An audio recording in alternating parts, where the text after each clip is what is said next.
Oh yes. It is Friday night. It's a beautiful, beautiful day here in the Kansas City area. I'm really excited to get on here and talk some football, but there's not much to talk about now. Next week is going to be a little different. Next week, Thursday,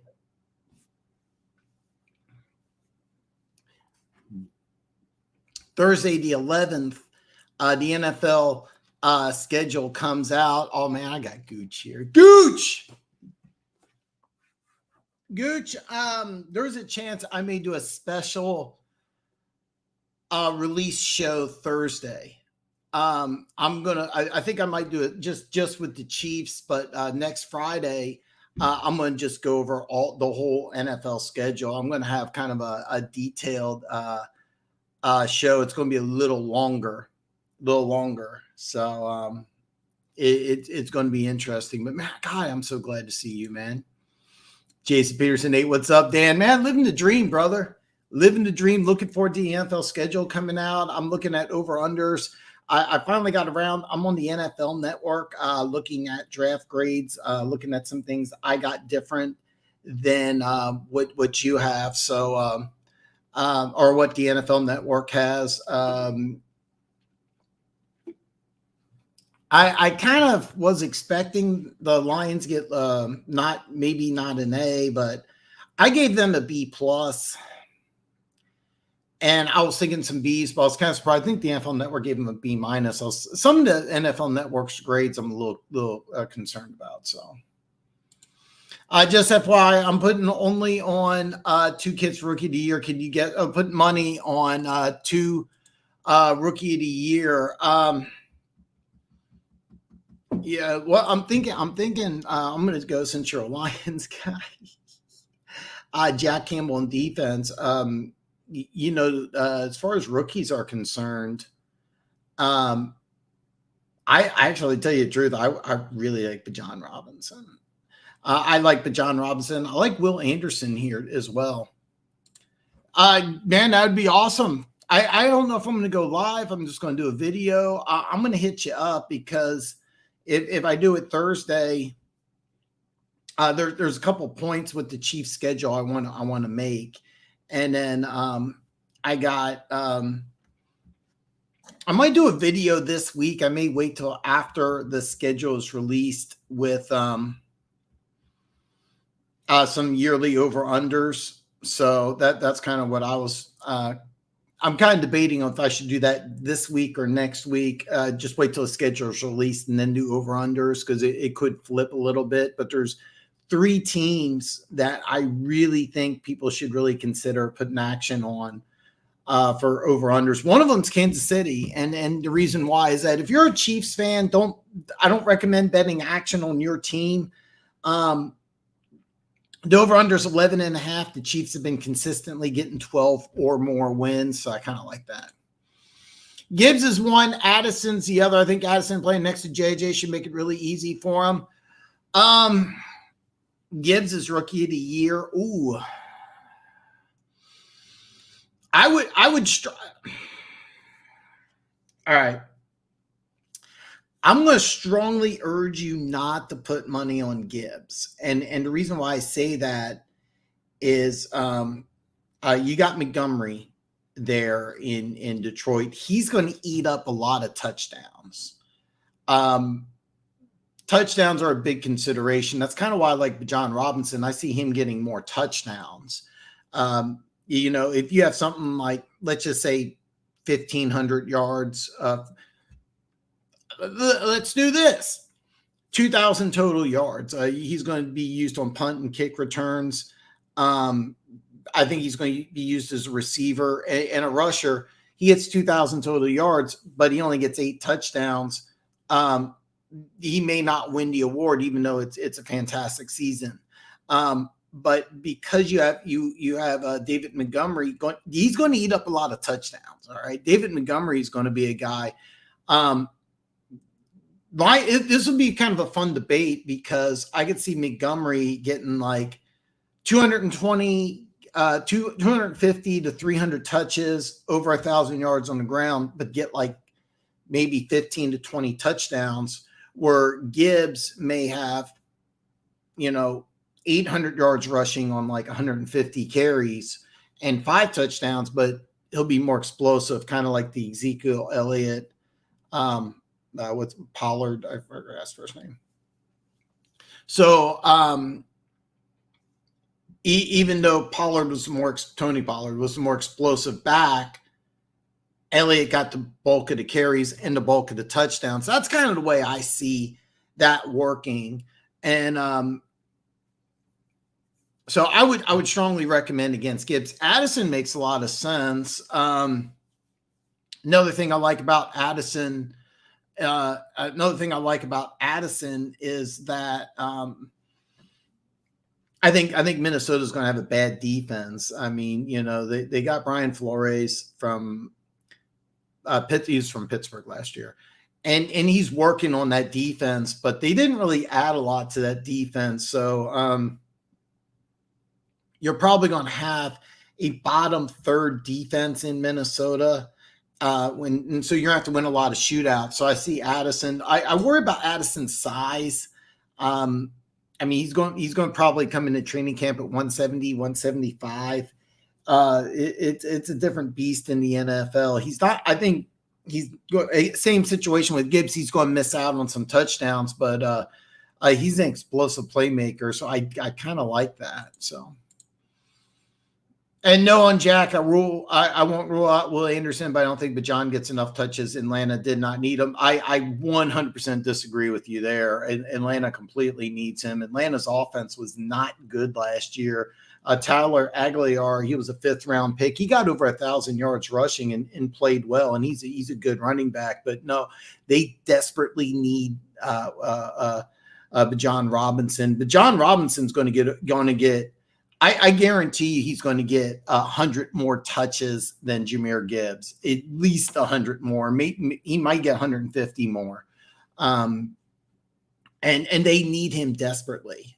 They actually need, Bajan Robinson needs to be a top 10 running back with the Falcons immediately.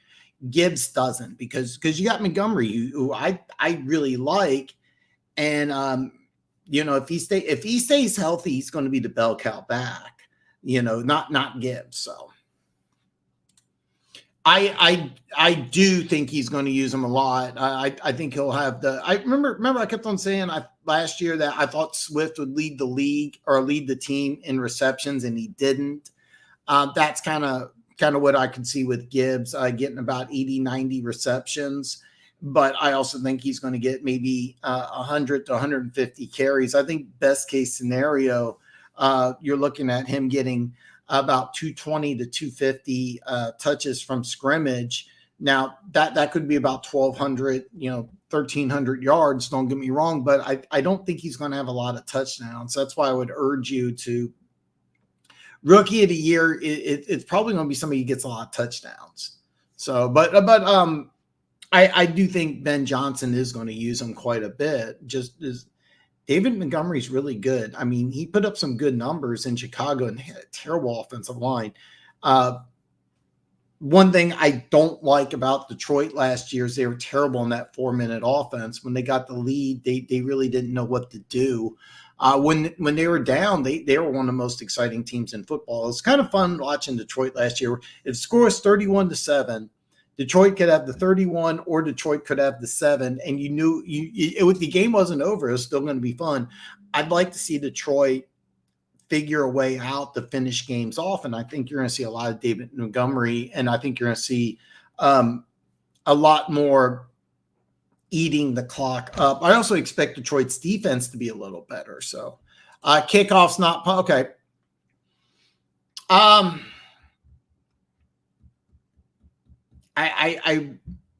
This is not a good thing, folks.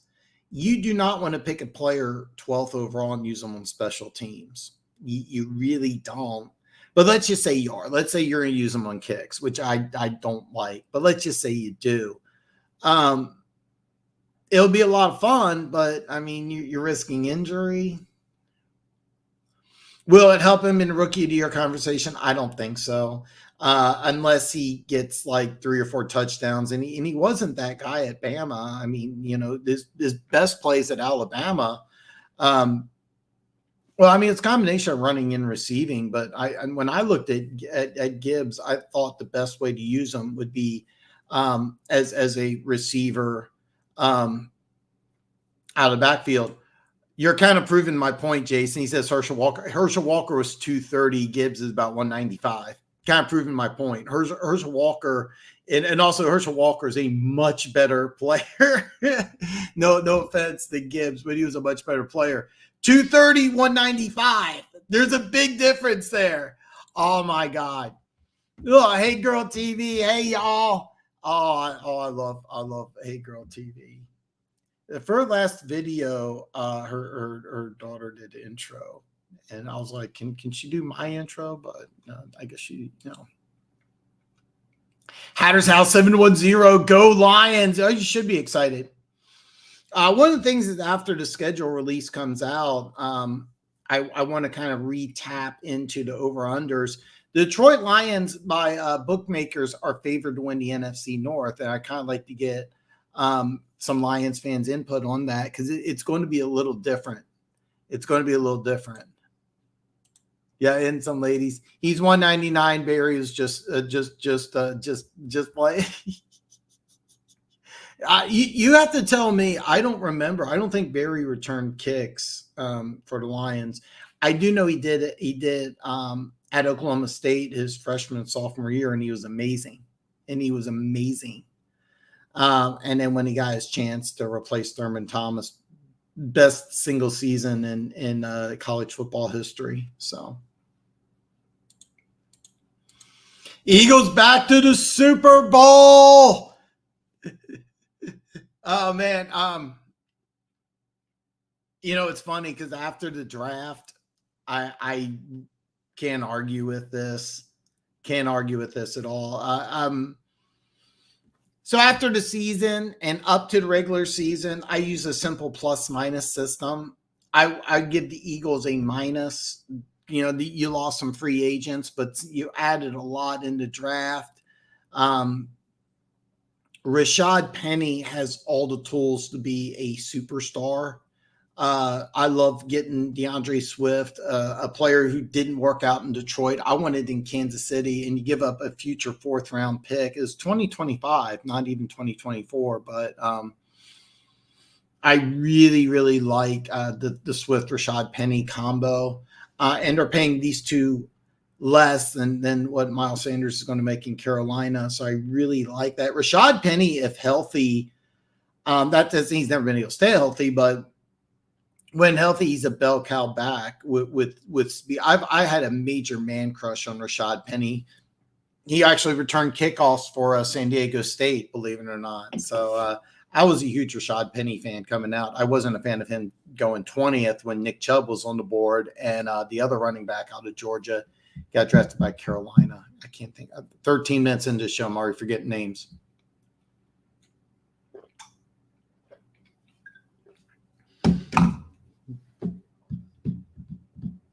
I can't think of the guy's name. So I'm going to be driving, but night, hey, Hatter 710, man. I'm just glad you're here. I'm glad you're listening.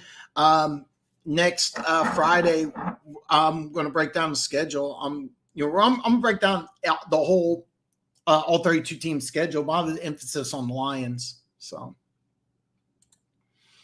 everybody's knocking the Lions draft, but they got the number 1 back in any other draft and the best linebacker. It wasn't a bad draft. Yeah, Gooch, I give them a B+. I think Simpson and Sanders were better inside linebackers personally, but both those guys, to be honest with you, I kind of liked Simpson better, but I think Campbell's a better fit for the Lions. Drew Sanders, I think would have been better, just personally. The thing is with Drew Sanders is he goes to Denver, by the way. He's a guy that I would like to see a team get creative with, and it'll be interesting because he's going to Denver because He has some rush possibilities, just like Micah Parsons. But I would have been higher on Sanders than Campbell, but you're not getting a bad player with Campbell. With Campbell, you're getting a much, much higher floor, but a lower ceiling. He's going to be solid. I don't think Campbell's ever going to be spectacular. Drew Sanders has a chance to be spectacular. Trenton Simpson, and I forget which team he went to. I got it in my notes here. He's a guy at the combine. I think he ran under 4.4. I'm not 100% sure. I want to see him go to like a scheme like, Buffalo or Cincinnati, one of these like Tampa 2 type of schemes. That way he's not asked to like take on linebackers and stuff like that. Something Campbell and Sanders are both able to do. But Campbell should be the starter day one. I'd be shocked. I give the Lions a B plus. As far as the number one back, I could give you that. I mean, but John Robinson's very special. I have an issue with Gibbs' size. I would really like to see the Lions use him. And I said I'm saying the same exact thing with Gibbs I said about DeAndre Swift. You could literally just take Swift out of the sentence, put Gibbs in. I want to see him catch about 80 to 100 passes this year. I don't want him even looking between the tackles. Sweeps, jet sweeps, screen passes, get him on the outside. I'd love to see Gibbs and Montgomery in the same backfield at the same time. You do that, and you have some really good stuff. I wanted them to do that with Swift, and they didn't, and I don't know why. I have no idea why. I kind of think they mismanaged Swift, but I don't know if it's a problem with Swift or if it's an issue with the offense. But Detroit's a very fun team this whole offseason because you have a team that's been a perennial loser. Almost every sports book has them favored to win the North. But here's the thing. I mean, they won 9 games. Minnesota won 13. When the schedule comes out, we're also going to see Jameson Williams suspended for the first 6 games. And that's something I'm going to go over in detail next week. So, I'm going to tell you something. If you look at the Lions draft and you say they had a bad draft, I'm like, are you high? I'm going to tell you something. There's nobody. Okay. You're going to have that guy on PFF who made like 15 trades in the first round who told you that, oh, yeah. If you told me you're going to get Hendon Hooker, Jack Campbell, Sam Laporta, Brian Branch in the second round was phenomenal. Phenomenal. And Gibbs, I would have told you you're on crack. Their first 5 picks are probably the best 5 picks of any draft. Probably any draft. And that actually includes Philly. The only reason I gave them a B plus is they reached early, but then, I mean, Hooker in the 3rd round, I mean,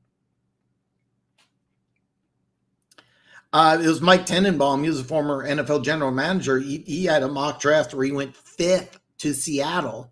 And this is a guy I kept on saying first round, and he gets injured. And I was like, maybe 2nd. And you get him at top of the 3rd. I can't tell you what probably the best pick in the draft, getting Hendon Hooker in the 3rd. And the reason why is that there's no pressure on him to start.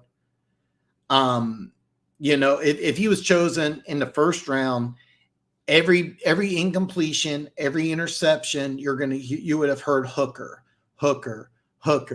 Hooker goes 9 for 11 for 45 yards in the first preseason game. They're going to be like, well, he had a 90% completion percentage, because, they're just using, short routes, check downs. They just want to get them, some familiarity in preseason. And that's all you would hear. And I think he is going to be able to play for preseason. No, they had a phenomenal draft. I give him a B plus because they reached in the 1st round. And Gibbs and Campbell were reaches, but they're going to be big time players. So not in the NFL. Barry was not allowed. Yeah. I remember that was a la Walter Payton. And by the way, so here's the deal with Barry. He could have had, it's going to sound messed up, but As a Chiefs fan, I'm still upset because they talk about Christian Okoye leading the NFL in rushing, and I always tell people, no, that was Barry Sanders. What is Christian Okoye had 1,480 yards. Barry Sanders rookie season, he had 1,470. The thing is, though, is that the Chiefs already played in the afternoon, and Chiefs are trying to get Christian Okoye to record. I think he had like 35 carries in that game. I think it was like 120, 130 yards. And Detroit played Atlanta last game of the season. It was the afternoon game, and they were just kicking the crap out of Atlanta. And I mean, they were up by like 30 points or something. Barry was unstoppable in that game. He had I think 150 some yards, and he only needed 10 to tie, 11 to win. And Wayne Fontes went to Barry Sanders, said, hey, you want to go in for the rushing record? And he just assumed Barry would say yes. And Barry's like, no, we're winning. Let's let the young guys play, because Barry didn't care about stats. And I think Wayne Fontes made a mistake. I think he should have just said, Barry, go in there. And he should have done it for the city of Detroit. He should have done it for the Lions. So I bring that up because Barry Sanders would have had probably more touchdowns and more yards if they focused more on his stats, but they didn't do that. Now, this also helped his yards per carry percentage, which I think is either 5.0 or 5 point. I think it's 5. I think it's an even 5. If he had more touchdowns, it wouldn't be 5. It'd be 4.9. So anyway, that's my rant. I don't know why I'm drinking an energy drink. I don't need it. Oh my God. Denver Gator. Oh man. What's up, football nerds? Man, schedule release next Friday. Really jacked up for it. I might do a special Thursday show just on the Chiefs schedule. I know you're concerned about that. And next week we'll just do a schedule. I may do I can't decide if I want to do it this week or next week. I'm leaning now towards next week after a schedule comes out for the over-unders. There's 3 teams I think that people should start betting on. So I agree. Yeah, I mean, when I look at the NFC, I mean, there's some teams that can challenge, and once you get into the playoffs, anything can happen. I mean, really, here's the deal. It's all more about health than anything else. You got to stay healthy, and you also need depth. Philly last year had both, and then when Hurts was out, they lost a pair of games, but I do think, even though they said they weren't going to run them more, they weren't going to run Jalen Hurts as they were going to run him the same, is what I heard the comment. Or hey, we're not not going to run him. I think was the comment Sirianni said. They're going to run him less. I mean, you don't pay a guy that much money and then have him take the amount of punishment they took, which by the way, I think it did affect him some. I'm not saying that if 100% the Eagles would have won the Super Bowl, but I think it may have affected him. And he was, I don't know if he got any MVP votes in the Super Bowl. Maybe he deserved it. I mean, he had a phenomenal game. Give him a lot of credit. So, but yeah, the Eagles probably get the number 1 seed. I mean, there's all sorts of questions in San Francisco. You don't even know who the quarterback's going to be. I don't know if the Giants are there yet. The Cowboys, people always think the Cowboys are going to do it, but they have talent. I mean, you can't sit there and tell me the Cowboys don't have talent. But I don't know. If I'm being really honest, like the second best team in the NFC, I'm not 100% opposed to saying it's Dallas. Seattle's going to be interesting because they added some pieces. They had some youth. Just the defense was so god awful last year. Trying to think of another team, but yeah, I going into the season, I think the Eagles have to be the favorites to be the 1 seed. But once they get in the playoffs, who knows? I agree, Dan. These two guys have monster potentials. I think the Swift injury prone stuff is a little blown out proportion. Yeah, he gets nicked up. He's never played less than 13 games in a season. I wanted him instead of CEH in the draft. When I found out the Chiefs chose a running back in the first round, I was over the moon because I thought it was going to be DeAndre Swift. And it turns out to be they went with Clyde Edwards-Helaire, CEH. And I was really disappointed because he was like my 5th rated running back. And the thing is with Swift is that I never thought that he was really used right in Detroit. I think that where you go, the Philly, and you're the number 2 back, and he's also in a prove-it situation. You know, I mean, he's a free agent after the season, and this is a win, I think, for Detroit, Philly, and DeAndre Swift. All 3 sides benefit. Swift goes to a place where he doesn't have to be the number 1 guy, but he's going to be used. He's going to get his opportunities. He's going to get his touches. If it doesn't pan out, Philly doesn't lose anything. They lose a 5th round pick in 2 years from now. Detroit, because you drafted Gibbs, you got your 3 running backs in place. You got Craig Reynolds from the great story from Hard Knocks. They love the kid. David Montgomery, I think, is a slight upgrade over Jamal Williams. And bottom line, if DeAndre Swift pans out in Philly, you sign him to a long-term deal, and everybody wins. Swift doesn't pan out in Philly, they'd say, hey, it's not even a 4th round pick this year. Goodbye, so long, good luck. We'll draft somebody. So James is in the house, man. I think Bras killed it. I just got here. Awesome draft. Yeah.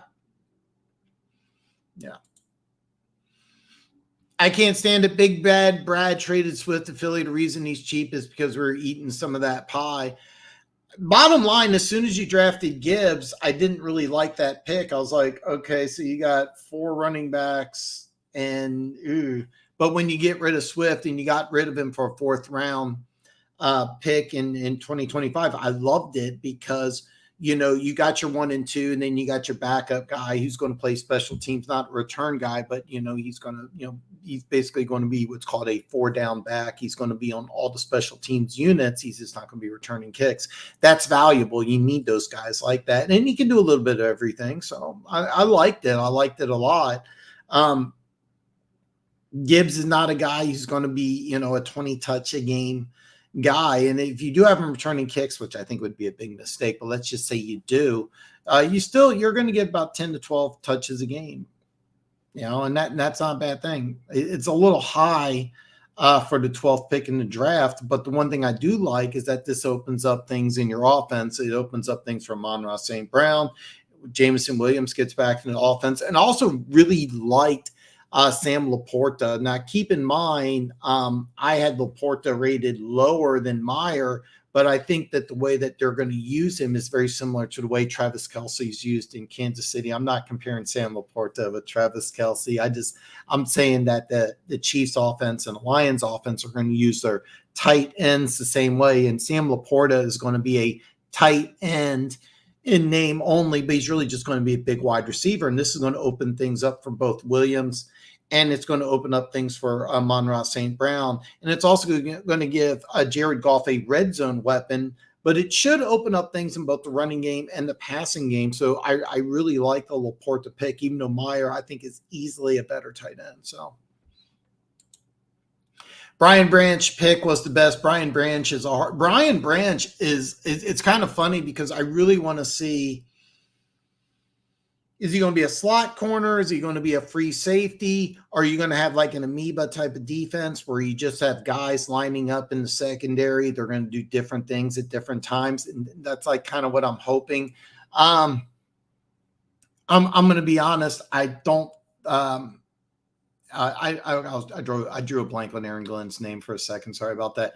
I don't know if I have enough confidence in Aaron Glenn to use both CJ, GJ, and Branch in a creative enough defense. If you had a more experienced defensive coordinator, somebody like Wink Martindale in New York, where you could kind of use these guys in different positions, then it would be a lot of fun. But I really want to see what he does, because are they going to try and use CJ, GJ, and Brian Branch as interchangeable chess pieces and move them all over to secondary?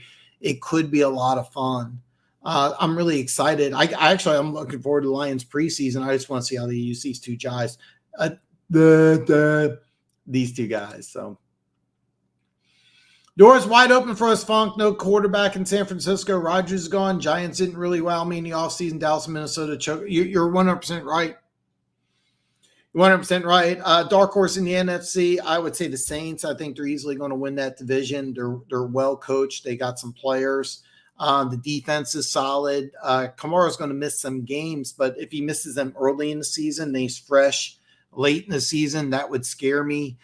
They lost some free agents on both sides of the ball, so that bothers me. But Chris Olave really impressed. Michael Thomas hasn't played at all in the last 2 years, but the last year he did play an NFL record for receptions in a season. I mean, he's exceptionally good. You got weapons. They're kind of my sleeper team in the NFC, the Saints, because I think they're going to win that division. But once they get into the playoffs, you have no idea. And we're going to find out, Derek Carr is a guy I always thought was kind of underrated. I mean, he was in the same division with Peyton Manning. Now he's in the same division with Patrick Mahomes. So now he's got a chance to be the main guy in that NFC South. So, I mean, but who's the second best team in the NFC? I'm not sure. You could, if you want to tell me San Francisco, sure. You want to tell me Dallas, sure. You want to tell me Minnesota, okay.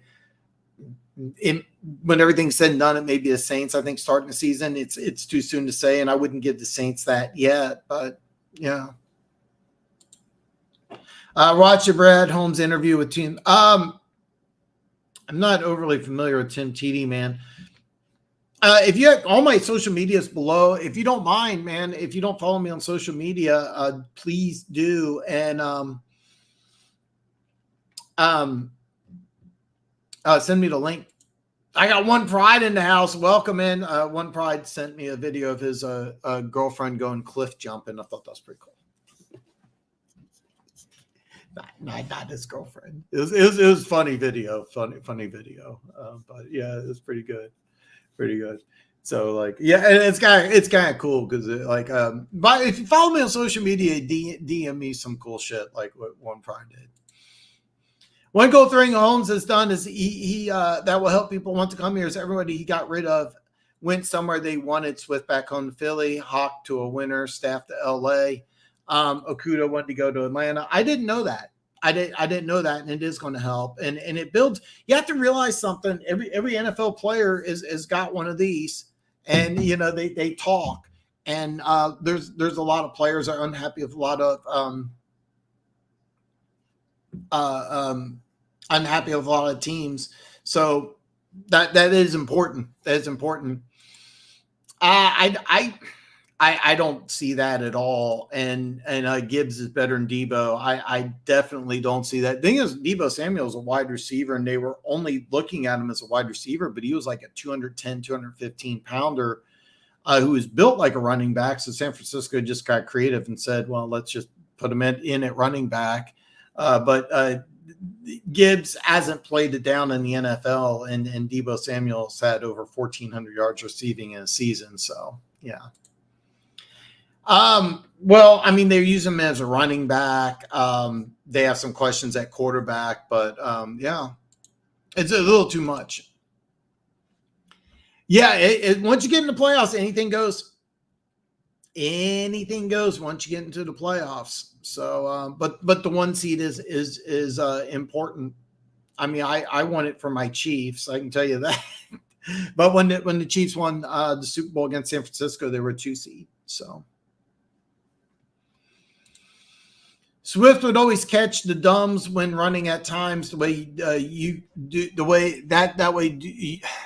All right, let me try this again. Swift would always catch the dumbs when running at time. That way Douche used to yank his ass. Sometimes, I'll be honest, sometimes players just don't fit in certain situations. That's kind of the way I see it at Swift, but it's really a win-win for both the Lions and the Eagles. He pans out, then the Eagles will pay him or they'll let him go. But once they drafted Gibbs, he was highly expendable, and you got a 4th-round pick in 2025. The best part is you can use that draft capital in next year's draft, and that's important. You may want to trade up or you may want to trade down. So, yeah. The bias would probably help us get to the Super Bowl. Hurts had the messed up shoulder. Yeah. And that's kind of, that's why you want to have a one team. I like the old format with 6 teams and 2 teams getting a bye. I like that better. Eventually there'll be 8 teams that get to the playoffs, and I think they'll go back to 2 teams getting a bye. But I don't believe that at all. You can't compare a guy who's never played it down in the league to somebody who's done some pretty impressive things in the NFL. So Lions going to Super Bowl. Both games played in the playoff. Yeah, I mean, and no disrespect to the Eagles, but I mean, Giants and San Francisco weren't great teams, of course. I don't think Jacksonville was a great team, but I think Cincinnati was. But Cincinnati was really beat up. Of course, San Francisco was too. So, but that was the great thing about last year's Super Bowls. You got the clear-cut best teams in both conferences. If you're a Bengals fan and you're going to tell me if healthy, you would have beaten Kansas City. Oh, I mean, I get that. I understand. And you'll get your chance this year. I hope Swift plays well, stays healthy, but go watch those middle games. I understand. I understand. Nobody really was really high on as Swift as I was. And I think he was mismanaged, but I mean, I have to admit that Lions fans here watch more of him than I do. I think he was mismanaged, and I think it's a great opportunity he has in Philadelphia to do some really good things. So I really like that. So I didn't know that he caught under 60 passes, but I do think he's a really good player. We're about to go dinner. Hey Girl TV, thank you so much. You have a great time. Thank you so much for coming in, showing me some love. I love Hey Girl TV. So. Good luck because a lot of nice. Good luck because a lot of real nice teams whoop people one year and then not so much the next. Dr. Detroit's in the house, man. What's up, brother?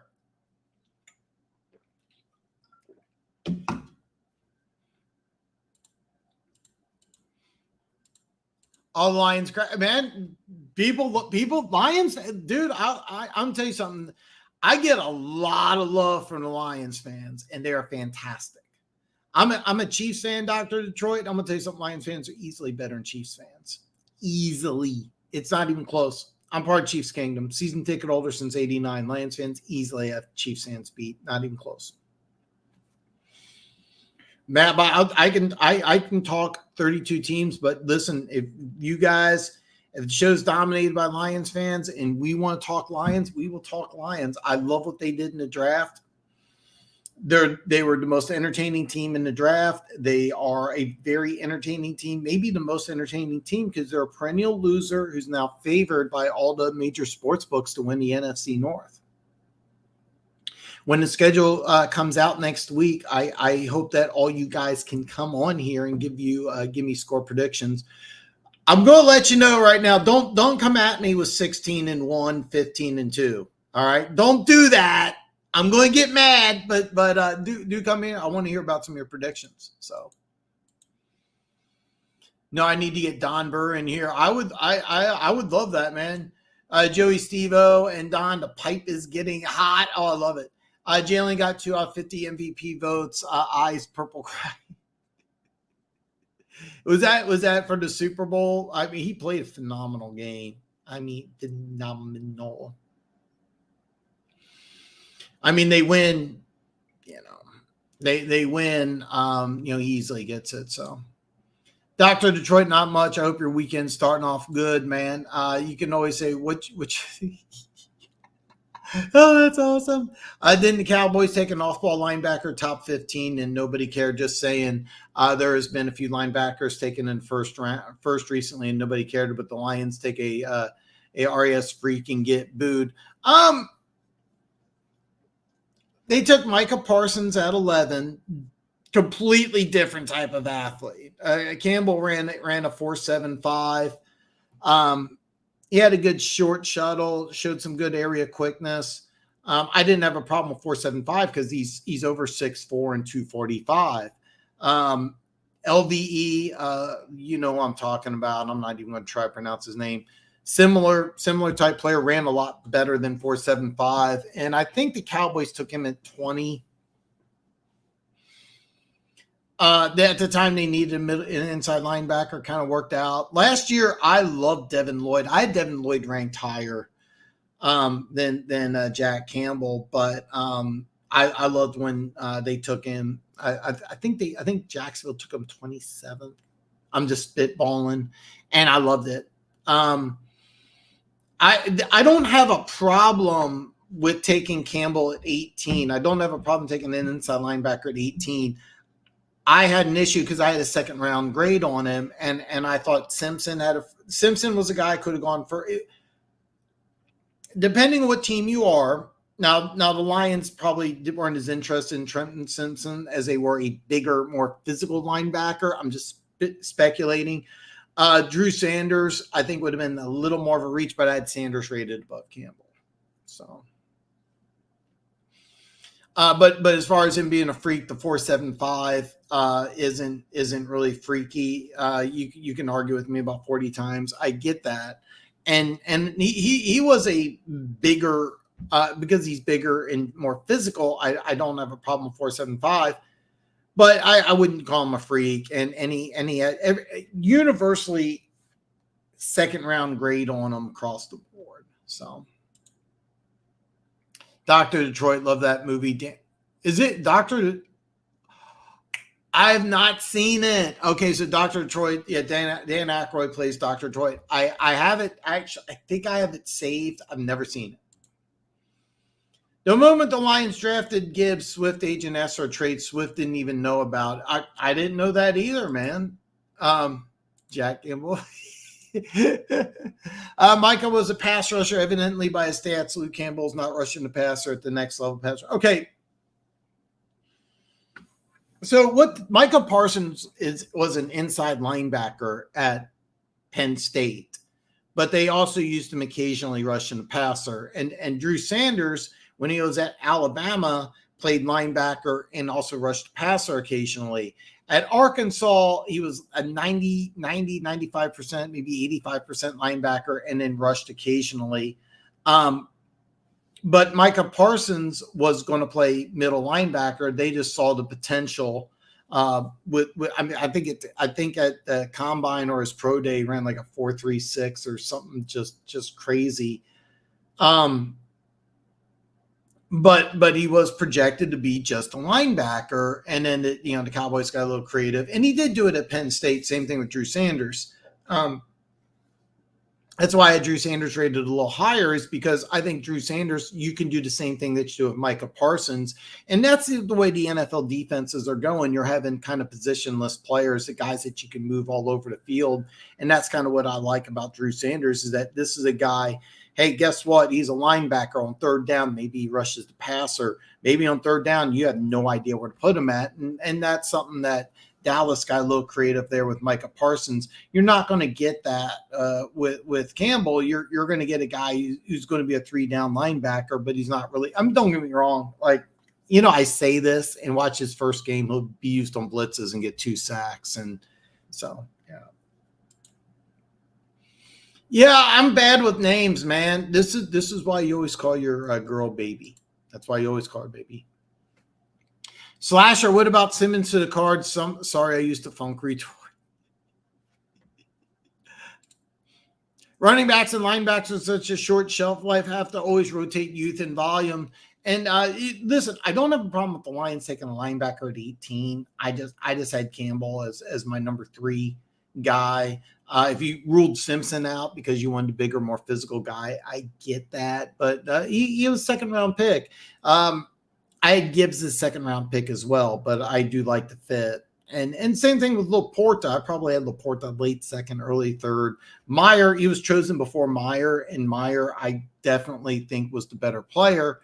But the way Detroit's going to use him is Laporta's going to be a tight end. Now, if they line him up at the line of scrimmage, it's your traditional wide tight end. I'm going to be like, if you're going to use him that way, just take Meyer. But I don't think they are. So, and I'm going to give them a lot of credit too, because I think that the way that they drafted is that they had a plan in place. And one thing I love about what the Lions did is they didn't look at their team and go, top 5 offense, bottom 5 defense. We're just going to draft all defense, something Dallas did a few years ago. They said, you know what, we have to improve our team as a whole. And that's one thing I love, is that they just didn't sit on their offensive laurels from last year. They went out of their way and said, okay, what do we need? Well, we need a running back that can do what we wanted Swift to do. And I think more of a receiver, runner, big play threat. So they get that in Gibbs. And then, hey, look, we need help in the receiving game. Great. Now, would they have taken Laporta if Williams didn't have that 6-game suspension? I think so, but it is a legitimate question. So. They drafted Jay Cutler and a heap of notable, terrible draft picks. Really expect the Cardinals to make a. It's funny. I'm looking on the NFL Network, and they gave the Cardinals an excellent draft grade. And I'm like, I don't see that at all. I just knew we were trading Swift. I didn't want it to be Philadelphia. Look, you're going to get a younger guy. I don't think it's actually going to be cheaper, because you're paying Gibbs the 12th overall pick versus Swift to a 2nd round pick. But I know you told me that, and I really want to see what they do with these guys. I want to know if we see them together. I hope to see them together, and I hope you see them do different things at different times, and it's going to be a lot of fun. Yeah, they celebrated Simmons. I apologize, but with Reddick, originally he was drafted as an outside linebacker, and then it wasn't working out, so then they switched him to inside linebacker, and Reddick was going to be a complete bust, and then due to injuries, he's now at the Raiders. I can't remember his name. Jones. I can't think of it. Anyway, he went down, and he put Reddick at basically defensive end, even though he's like 240, 245, and then he just blew up. And really, the Cardinals just completely mismanaged Reddick. Same thing with Simmons, is that when they drafted him, they wanted to play him at outside linebacker, and they thought he would be like a 3-4 outside linebacker because they saw the size speed combo, but that's not his game. To be honest, Simmons, to be honest with you, he's really best suited as a safety, even though he's like 240. So what they did is they moved him to inside linebacker, but they use him more in the passing game as a safety, and that works out. Now, they didn't re-sign this 5th-year deal. I would love to see a team that knows how to use Simmons, use him, because to be honest with you, he's really best suited as a safety, even though he's like 240, 245. It's also funny, Isaiah Simmons went to high school like 10 minutes from here, just right over there. So yeah, Philly would get the comp. Maybe I'm hating on Damo. Yeah, 14.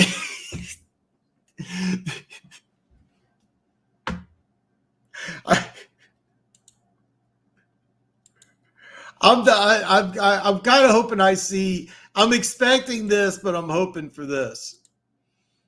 Lions are have to, yeah, they do. I didn't know he scored a 99S. I don't really buy on that, but when I watched him at a combine, I didn't see a freak. I saw a 4.75, which I wasn't that worried about. I loved watching him play at Iowa. When I look at a freak, I'm thinking more. But let's go Micah Parsons, who runs like a wide receiver, who's that literal sideline to sideline. The one thing about Campbell is he's not a sideline to sideline guy. He's really not. He's going to make some good plays in the passing game and the running game. He's going to be very solid. I don't think he's going to be spectacular. I don't think that you're getting Brian Urlacher. That's kind of name guy. I was like, you're not getting Urlacher. And Lions fans that think that you're getting a freak of nature in Campbell, you're going to be disappointed, but you're going to get somebody who's very steady and reliable. And I'm not saying he's not going to be a good player. I think he's going to be a good player. I don't think he's going to be that spectacular player. If I'm wrong, please remind me of this. And if he ends up being rookie of the year, hey. Okay, I'll give you another example of a freak. Willie Gay in Kansas City, where he ran I think it was 4.46 at the combine, and had like a 40-something vertical, and and this was at like 240 some pounds. That's why, even though he only started 9 games at Mississippi State, the Chiefs took him in the second round. So, FYI on Parsons, I used to argue with Lions fans who wanted to play middle linebacker. I used to say you make a better weak linebacker, use him pass rush down. No, he can't. That's one thing about Micah Parsons people really, really, really forget, is that he can't cover. If you put him in space, he really, really, really struggles. Steve, I'm almost positive it was 4.75, but if it's 4.65, then it's still not freaky, but it's pretty good. It's pretty good. But yeah, no, he can't cover. Pass coverage, even though he's got that great speed, no, he can't cover. But the Cowboys figured a way to use what he does correctly. And same thing with Penn State. It was actually funny. The guy the Ravens drafted in the first round, Odawe Ofa, he ended up changing his name. He played defensive end. He had no sacks, but he ran that 4.39 at like 250 or 260 something. And Ravens like, yeah, we'll take you in the first round. But, he didn't have a sack. And this is that the C word season. So they, Penn State only played 7 games, but if you're a defensive end and you run under a 4.40 and you don't have 1 sack, something's wrong.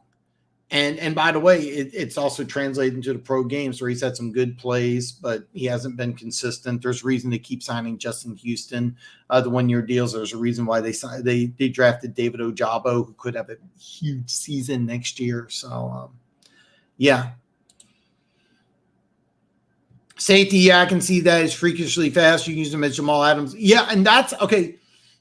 When Arizona drafted Isaiah Simmons, I was hoping that's how they were going to use him, is that they were going to call him a linebacker, but they were going to use him more as a safety. And they tried, instead, they were going to move him to outside linebacker, and they're going to try to use him as a 3-4 outside linebacker. And I remember trying to tell Corey, aka the Red Sea, he used to come on my show when I had a Tuesday.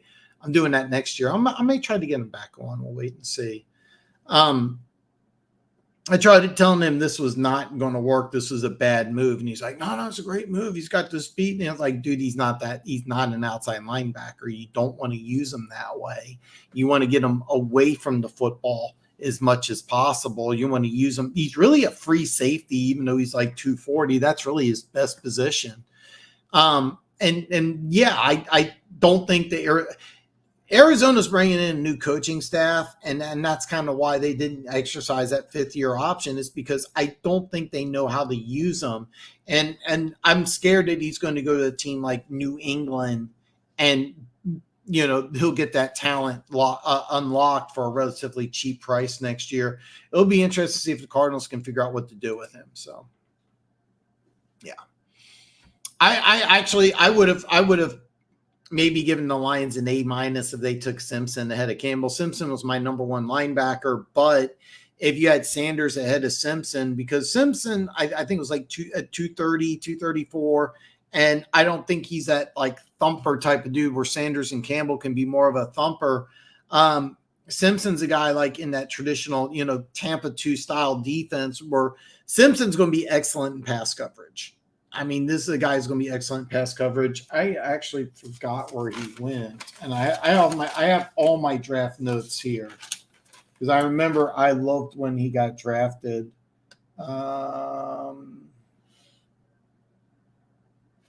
Okay, God, did he get drafted later than I thought? Okay, yeah. Oh shit, he went to Baltimore. Yeah. Yeah, Simpson went to Baltimore in the 3rd round, which is going to be interesting because remember they traded the 2nd round pick, Roquan Smith. So they traded a third-round pick for Roquan Smith. They drafted Patrick Queen in the first round a couple of years ago, and he's been playing really good. So I was kind of surprised. But since it's a third-round pick, you're getting excellent value, and you can also use them just in pass-only situations. You may also be drafting him because you can't afford to pay Patrick Queen. Remember, they gave that Lamar Jackson guy like a gazillion dollars. So I mean that's kind of the way I looked at it. But excellent value for the Ravens, even though they have two really good linebackers already. So it's okay. I thought it was 475. No, the 159. You, by the way, Steve-O, you're just spitting pure facts here. You're 100% correct. The 159. I like the split. I thought it was 475. I don't consider him a freak, but this is the guy that Lions fans are really going to like. And he's day one started inside linebacker, a very key position. Yeah. I thought Simmons with Patricia would make a lot of sense because Patricia would have used him as kind of a hybrid safety linebacker. And remember, he ran a 4.39, if I remember right. He's about 240. And at Clemson, they used him basically as a safety, but Arizona couldn't have messed him up more in the beginning. And then when they got I'm drawing a blank on the coach's name. It wasn't Steve Wilkes. The former Broncos head coach as defensive coordinator, he put Simmons as inside linebacker, but they used him more in pass coverage. And then they drafted another inside linebacker out of Tulsa, one of my draft crushes from last year. He's like 260, and he's more of the thumper. So I thought it was kind of cool because you got the passer and then you got the rusher and you line them up together. I thought that was great. Great job by the Cardinals. Now it didn't work out, but they also had a lot of injuries, a lot of other stuff. So, but yeah, he would have been perfect. And I really thought that's what Patricia wanted to do. And so when they drafted Okudah instead, I'm like, yeah, this isn't going to work. Somebody's losing their job. And then that's true. Everybody did. Yeah. Red Sea was convinced, oh, yeah, outside linebacker. And I was like, no. Isaiah Simmons should come to the Eagles. LOL. We'll give him seriously. That would be really smart because he would replace CJGJ immediately. I mean, he wouldn't be able to do that man coverage thing, but he would be a different type of player. That actually makes a lot of sense. They did not. No, and honestly, I think that it's going to be interesting to see what Arizona does this year because I think that they're just super tanking. In the draft, they traded down twice and got 2024 draft picks. I know they got third from Tennessee. I think they got fifth from I know they got fifth from the tampering charge from Philly. I think they got another fifth from trade. I won't go through my notes. I have my notes right here, but I'm not going to just go through them all, but they got, I know, 3 draft picks in 2024 extra already. And then don't forget you have compensatory picks. I mean, it's seriously, the Cardinals could go into next year's draft of like 14 draft picks, including the number 1 overall pick, which they probably won't use. They'll probably bring Kyler Murray back and then they'll make a trade for more draft picks. So when the draft starts next year, Arizona Cardinals may have 400 picks. No, I'm joking, but yeah. But Simmons, it'll be interesting to see what happens with him. If I was a team, contending, I'm talking, Buffalo, I'm talking Cincinnati. I don't know if the Chiefs could really use him because they've been drafting a lot of secondary players. But I see the deal with Dallas. Dallas is another team. I mean, there's a lot of teams I think that may be interested. I think Arizona is also a team I could see just having a fire sale mid-season and getting rid of a lot of players. But yeah, Simmons will be a free agent. He's going to be an interesting story. The deal. We need more Cowboys fans here. Michael Gallup, comeback player of the year contender, fully healthy at the ACL. He's going to do some big things. Possibility, and I say that because last year in the 3rd round, you drafted Jalen Colbert, a size speed guy. I think he went to South Carolina State. He went to a real small school, so he was a project. He was a project, but he had really good size speed combo. And I know that they were really excited about using him. He guys sometimes just take a time to adjust, especially when you go to a small school and then you go to a big time stage like Dallas. That can be quite an adjustment. But I do know that they like him quite a bit. I like Michael Gallup quite a bit. They gave him a lot of money. I'll tell you what, as far as comeback player of the year, if CeeDee Lamb is not healthy, then definitely. But I mean, CeeDee Lamb's going to be the number one guy. You have Jalen Tolbert. I know they drafted a couple guys. I know I think they drafted a couple tight ends, but I don't hate that if CeeDee Lamb goes down. I want to see. And when preseason comes around, I want to see what Tolbert does, because Tolbert he's got a lot of talent, and he might be a guy that Dallas is like, we gave all that money to Gallup. If it's close, you may want to try to move Gallup and put Tolbert in there. If you don't think that's true, look at CeeDee Lamb. Another brain freeze. He's with the Cleveland Browns right now. One of my favorite players, former Raider that Dallas gave up a first-round draft pick for. And then when they drafted CeeDee Lamb, they said, well, we're giving this guy over $20 million. We got CeeDee Lamb. So it's something that the Cowboys have done. I can't believe I can't think of his name. Great wide receiver, Alabama wide receiver. Really good player for the Raiders. Gruden and him didn't get along. They moved him to Dallas. Now he's with Cleveland. Can't believe I can't think of his name. Linebackers need to have good instincts. Any false steps to get misdirected. Yeah, exactly. And that was one of the things that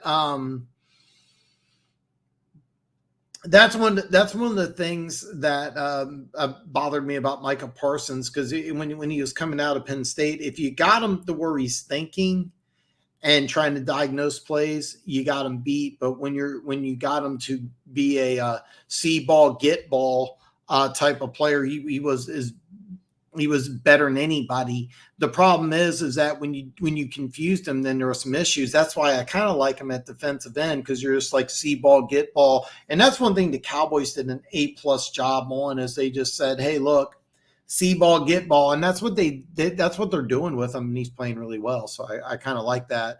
But you're right. Good instincts beats speed any day of the week. That's one of the reasons that we're having with Willie Gay. Willie Gay ran, I think it was 4.46. I mean, just plays like 4.46 too, but he hasn't put it all together. I'm kind of thinking this year he may put it all together. Okay, using a lot of Chiefs references. Michael Bolton, Nick Bolton. So I think Nick Bolton ran like a 4.6 something. Willie Gay runs a 4.4. Bolton has like 60 more tackles. Instincts are better, but Gay speed's better. So you're 100% correct. I want to see how this Dennis kid from Pitt works out in Tampa. He was a mid-round linebacker. That was a really good pick by Tampa Bay. I thought the kid, though, was a safety. You know what? I got the NFL Network up here. I'm almost positive he was a safety. I don't like doing this, but this is kind of driving me nuts here, because I'm almost positive he was a. Sorry about. Hold on. I'll get dinged for having the NFL Network on my show here. No, you're right. Servaca Dennis. Okay, so I apologize. No, you're right. They drafted a safety in the 7th round that I really liked. So, but no, I like that pick. So, Cup, Vance Joseph, that's the coach. Yeah, Vance Joseph did a really good job with Simmons, and then Arizona got rid of him. I actually don't know where Vance Joseph is now, but he's an excellent coach. If Cup comes back healthy, yeah. It would be some crazy odds if it hits. Divine Comedy's in the house. Yo, Dan. Hey, Divine Comedy, what's up, brother? You are in luck. I have all my draft grades here. I gave Seattle a B. I gave them a B, and the reason why I gave them a B is a Witherspoon. I thought was a little bit of a reach. I thought I had Gonzalez in my number one corner. Also, last year you used fourth and fifth round picks on corners. You got Kobe Bryant, a guy I liked coming out of Cincinnati, ran a bad 40 time, but he's bigger, more physical, in the Pete Carroll defense that works out. And then you have Tarek Woolen, who just exploded on the scene. I think he went to the Pro Bowl as a rookie, so you have the fifth overall pick. You draft another corner, and I was lukewarm on that. Jackson Smith and Jigba, excellent pick at 20. That's kind of where I thought he would go. I saw a lot of mock drafts where he was going higher, but I kept on mocking JSN to Kansas City in the 20. So I gave them a B. I thought a B was fair. If you want to tell me, I think the NFL Network gave him a B plus. Won the draft? No, I got several teams I think that did better. I mean, you're in the chat, you see it. I had the Lions with a B plus. I think the Lions did better. I think Buffalo did better. You can argue with the Colts, but I like what they did. I think both Pittsburgh and Cincinnati did better. I'm a little higher on New England than a lot of people, but I love Keon White, and I think he goes to a perfect spot in New England. Plus, I love the fact that you screwed the Jets over by trading with Pittsburgh. Then you trade back 3 spots and you get Christian Gonzalez, who I think is a better prospect coming out than Witherspoon. But if Witherspoon turns out to be a Pro Bowl corner, then Seattle getting an A minus or a B plus. They have 2 guys that could win Rookie of the Year with Witherspoon and Jackson Smith and Jigba, and how they use JSN in that offense is going to be interesting. But I think he could have a big year. But if I'm Seattle, I want with Seattle, they have 2 legitimate number 1 receivers, and they're completely opposite. You have DK Metcalf, who's the physical freak of nature. All right. And then you got Tyler Lockett, who is like 5'10", 180, and doesn't have the great speed, but probably top 5, maybe top 3 hands in the NFL, top 5, top 3 route runner. I've always said I think Lockett is better than Metcalf. If I had to choose a player, I would have Lockett over Metcalf, but Metcalf clearly has the most upside. I mean, you got a guy who's 230, 240 with literal world-class speed. I mean, I only say that about a handful of players. You have Tyreek Hill, DK Metcalf, I think Maurice Goodwin, which he's a long jumper, have that type of speed, but I don't hate that you loved Seattle's draft. I had a few teams better, though, but yeah. Shoot the crazy odds. That would be a great move. That would be a great move by Denver, and that would be really smart. Did Vance Joseph come back to Denver? Is that where he is? There is somebody on social media who was saying that Arizona is going to have picks 1 and 2, and that would be kind of funny. The Indianapolis Colts, I don't remember the year, but they had picks number 1 and 2 in the draft. They drafted Steve Ettman and Quentin Coriat. And Coriat played, I think, for about 10 years. He was okay. I don't know if he ever went to a Pro Bowl. Steve Ettman just had all sorts of injuries. I think he would have been good. I don't think he would have been great. But, Arizona, it depends on what Houston does, because I think Houston's kind of an interesting team.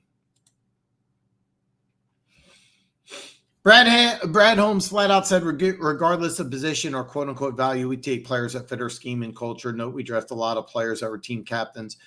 A lot of teams do that. It's not specifically a Detroit Lions thing. I mean, I'm not discounting it. I'm just letting you know that there's a lot of people. Amari Cooper, that's the name I was trying to think of, the Dallas Cowboy receiver. So yeah. But no, I mean, like I said, if you told me before the draft started that Detroit was going to get Jamar Gibbs, Sam Laporta, Brian Branch, I already said Gibbs, I'm getting the player Campbell and Hendon Hooker. I would have told you to stop drinking the purple drink with blue dye. I would have said, stop it. This is never going to happen. And it did. So, yeah.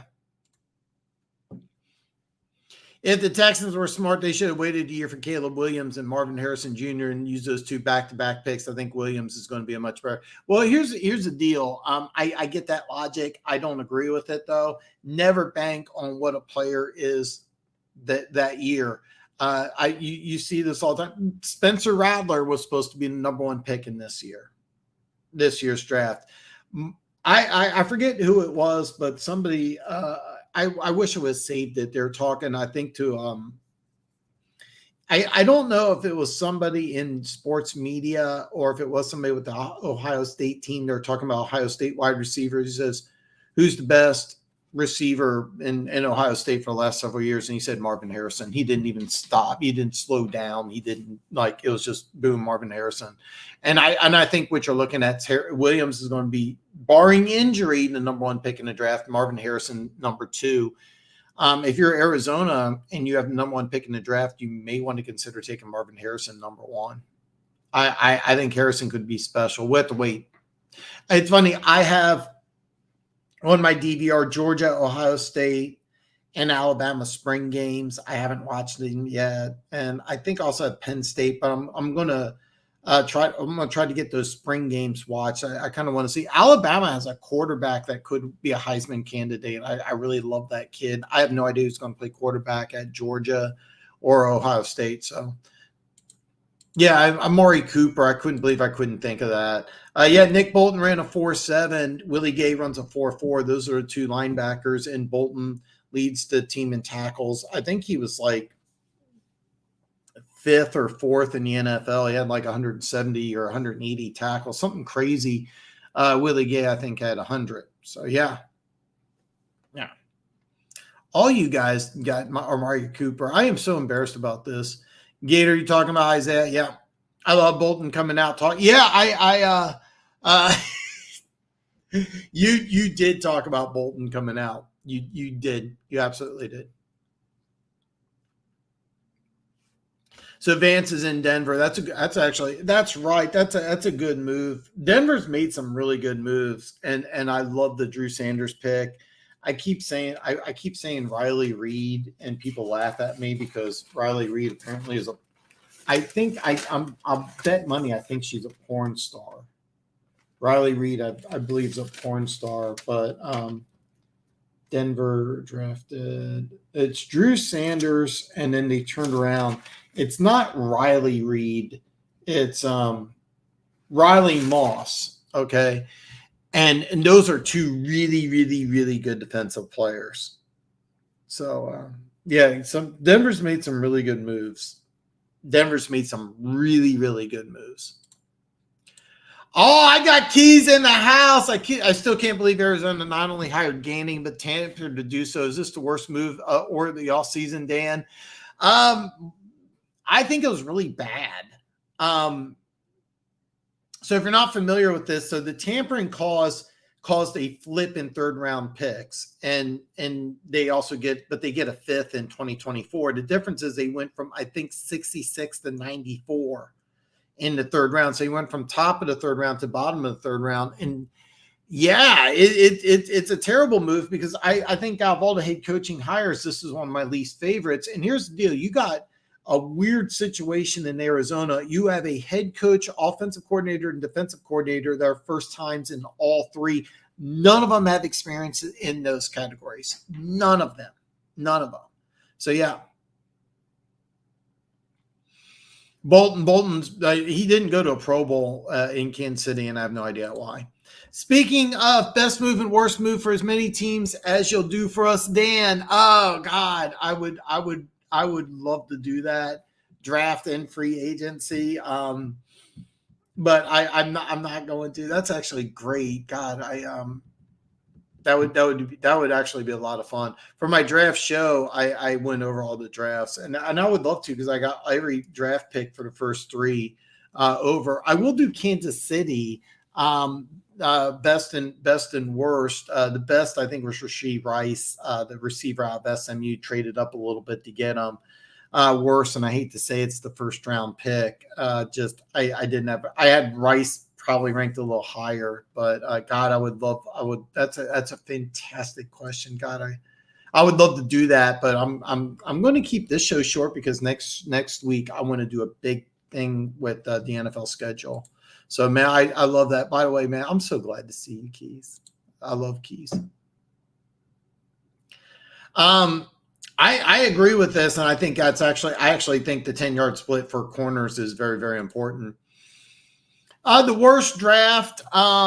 So I gave Arizona and Miami D pluses for the tampering, but I gave the Jets, Green Bay, Kansas City, Chicago, and Washington all C minuses.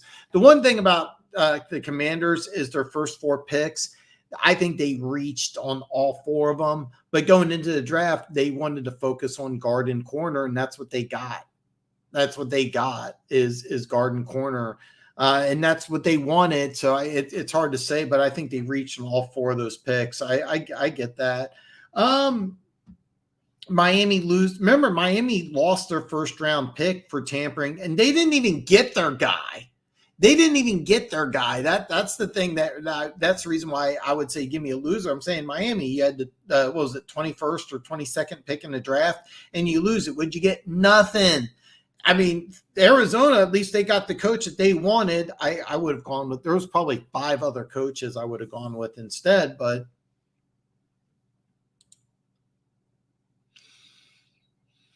yeah, and Steve, you're spitting facts here, man. I'm kind of here. I'm at the bar. I get it. For those of you who don't know, Keys has 27 kids.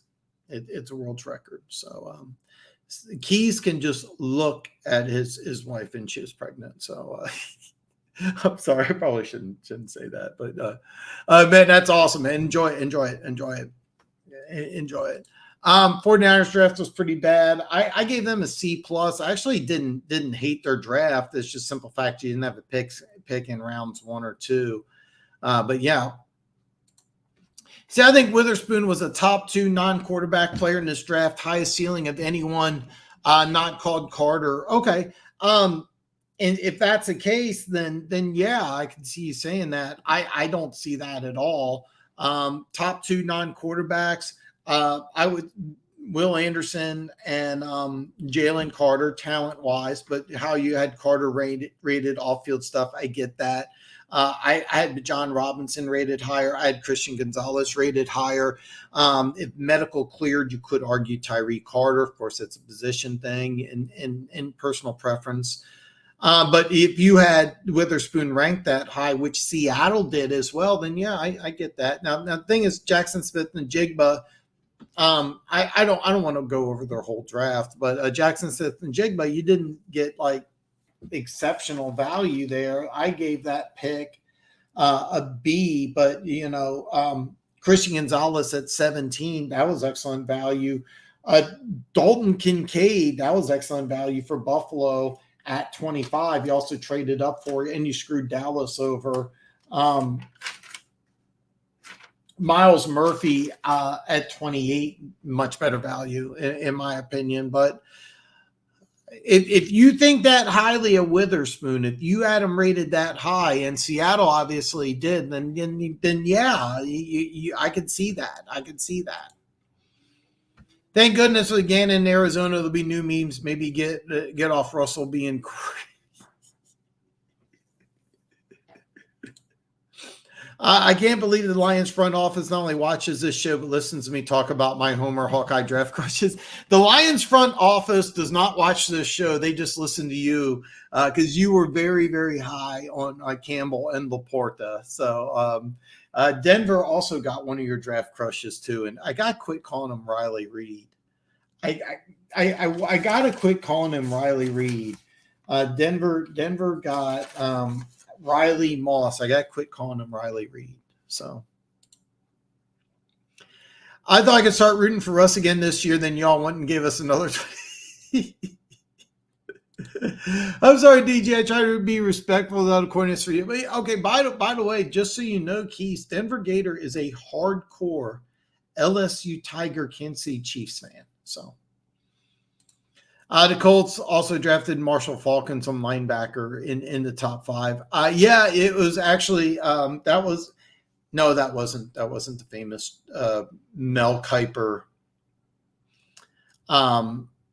That wasn't the Mel Kiper draft. The famous one where he just goes off on Mel Kiper. I don't believe that is correct, but I don't know if that was top 5. I could be wrong. I'd have to go look that up. I'm pretty sure the linebacker wasn't top 5. If it was the famous Mel Kiper comment draft, it was Trevor something out of Nebraska. So if they get the number 1, do they trade Kyler to draft Williams? No. What they'll do is the way the contract's set up, it would be almost impossible to trade Kyler Murray. That's why I didn't really like it in the first place. There's going to be a lot of teams that are going to want Caleb Williams, and they're going to want a lot. There's going to be a lot of teams that have a face for the franchise. We'll dive into that later because it's really, really hard to figure out who's going to be bad. But right now, if you'd say, give me the worst team in football for 2023, I'm saying Arizona Cardinals. I'm not even, slowing down. They're definitely going to be the worst team going into 2023. Now, they can prove me wrong, but it'll be very interesting to see what happens. Plus, you're going to also have teams with multiple draft picks in the first round. And Arizona already has multiple draft capital. So what they're probably looking for is a team that may be interested in a quarterback. Maybe they want a player, we'll have to wait and see. It could be, you could see it. There's a lot of weird situations, But I think just the opposite. I think they're going to trade just like Chicago did. Chicago had the 1 pick. They had their quarterback. They traded down, got a wide receiver. And I think Arizona's going to do the exact same thing. It may not be a wide receiver. It may be a player. Just spitballing here. I'm trying to think of a team. Off the top of my head, I think the team that would really love to do this would be Tampa Bay. And then for that to happen, you're going to lose. Your head coach is going to get fired. You're going to lose a lot of games, and you may have to trade a player or two. But it could be a situation where Tampa Bay has the number 2 pick in the draft and wants to go from 2 to 1. So. As long as you don't have a pipeline or the division or with the Pats, I think it's okay. Man, Jack Campbell, he is going to be a lot of fun. Don't use a word or word. No more blue Kool-Aid dance, straight shots, no chaser. I'm going to let you know. I'm going to always pull you guys back, but I want you guys to drink the Kool-Aid.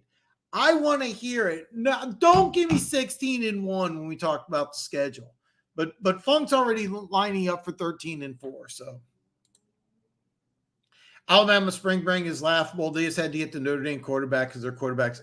You know what? The guy that came in for Jalen Hurts a couple times, I fell in love with, like 6'2", 240. But God, that bothers me.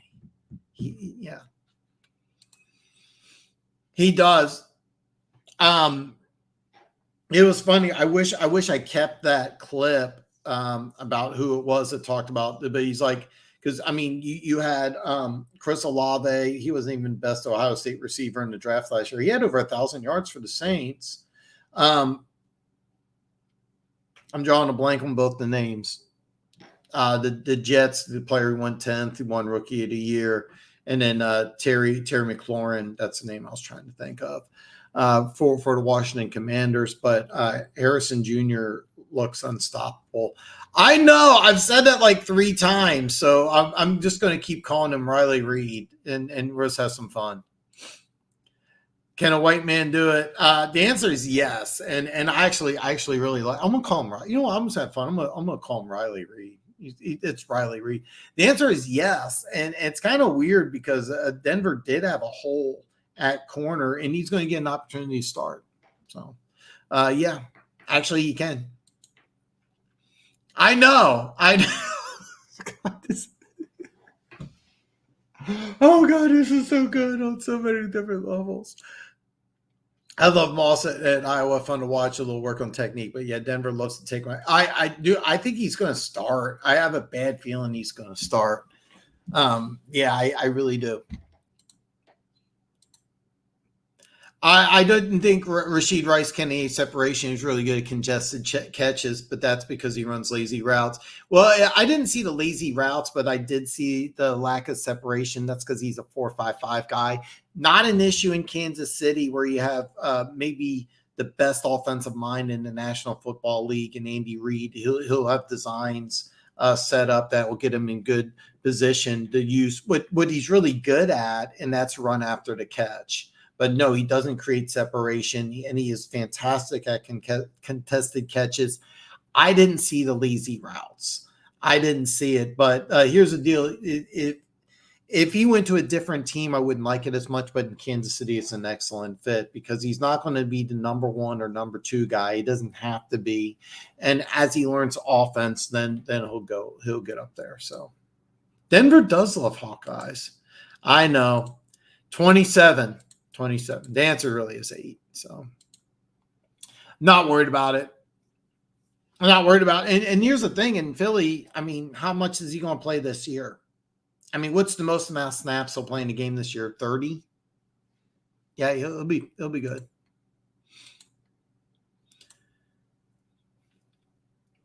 Yeah, you did. You drafted 2 Hawkeyes and 2 Crimson Tide players. So yeah, I don't think it's the Marshall Faulk. I want to say it was Trevor Simeon, but I may got the name wrong. I don't think that was the draft that by the way is one of the greatest. I remember watching that live and just like, oh my God. And that would just exploded the NFL draft. So I think Laporta, you're one. God, man, Steve, just bam, bam, bam, bam, bam. Just God, man, you're just please come on more often. Just you're spitting facts here. Iowa's offense was pretty bad. Yeah, exactly. I mean, it's kind of rare when your number 1 offensive weapon is a tight end, and same thing with Dalton Kincaid. So yeah, I love it. Laporta is a beast when he gets the ball. He is by far the best after the catch. I thought it was Kincaid, but I didn't hate that too. Yeah. Murray gets traded to Washington. I didn't even think about Washington, but yeah, that actually might work. I think Washington could clean house, but to be honest with you, I could see Washington because you have that new management group. They're probably going to bring in a new general manager and a new head coach, and they're going to want to sell a lot of jerseys. I could see them just giving away everything to get the number 1 pick and using that on Caleb Williams. And by the way, if you're not aware, Caleb Williams is from DC. He's from the area. So I think if Washington's in position, they'll trade and try to do everything they can to get Caleb Williams. And it could be something crazy. It could be like one of those Herschel Walker trades, like 3 number 1s, 3 players.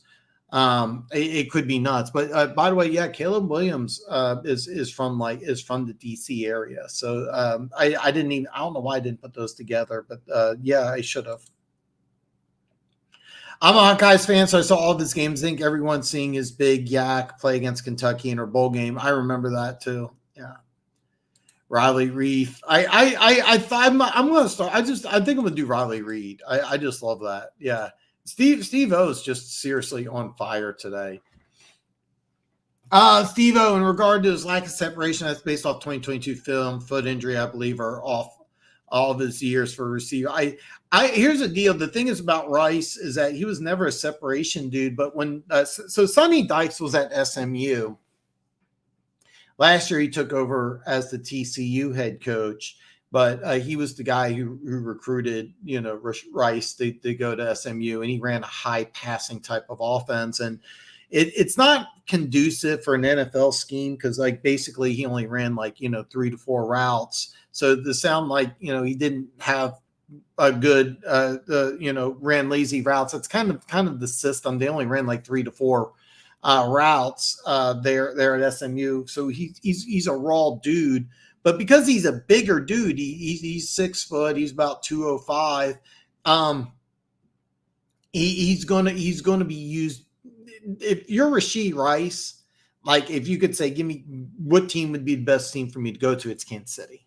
So yeah, maybe a team like San Francisco would use him more as a running back, to be honest with you. So Keys Lions offense is loaded with guys. If they all hit, seriously, they could go with Money, Gibbs, Laporta, St. Brown, and JMO. They could move Laporta to the outside and move Gibbs into the slot.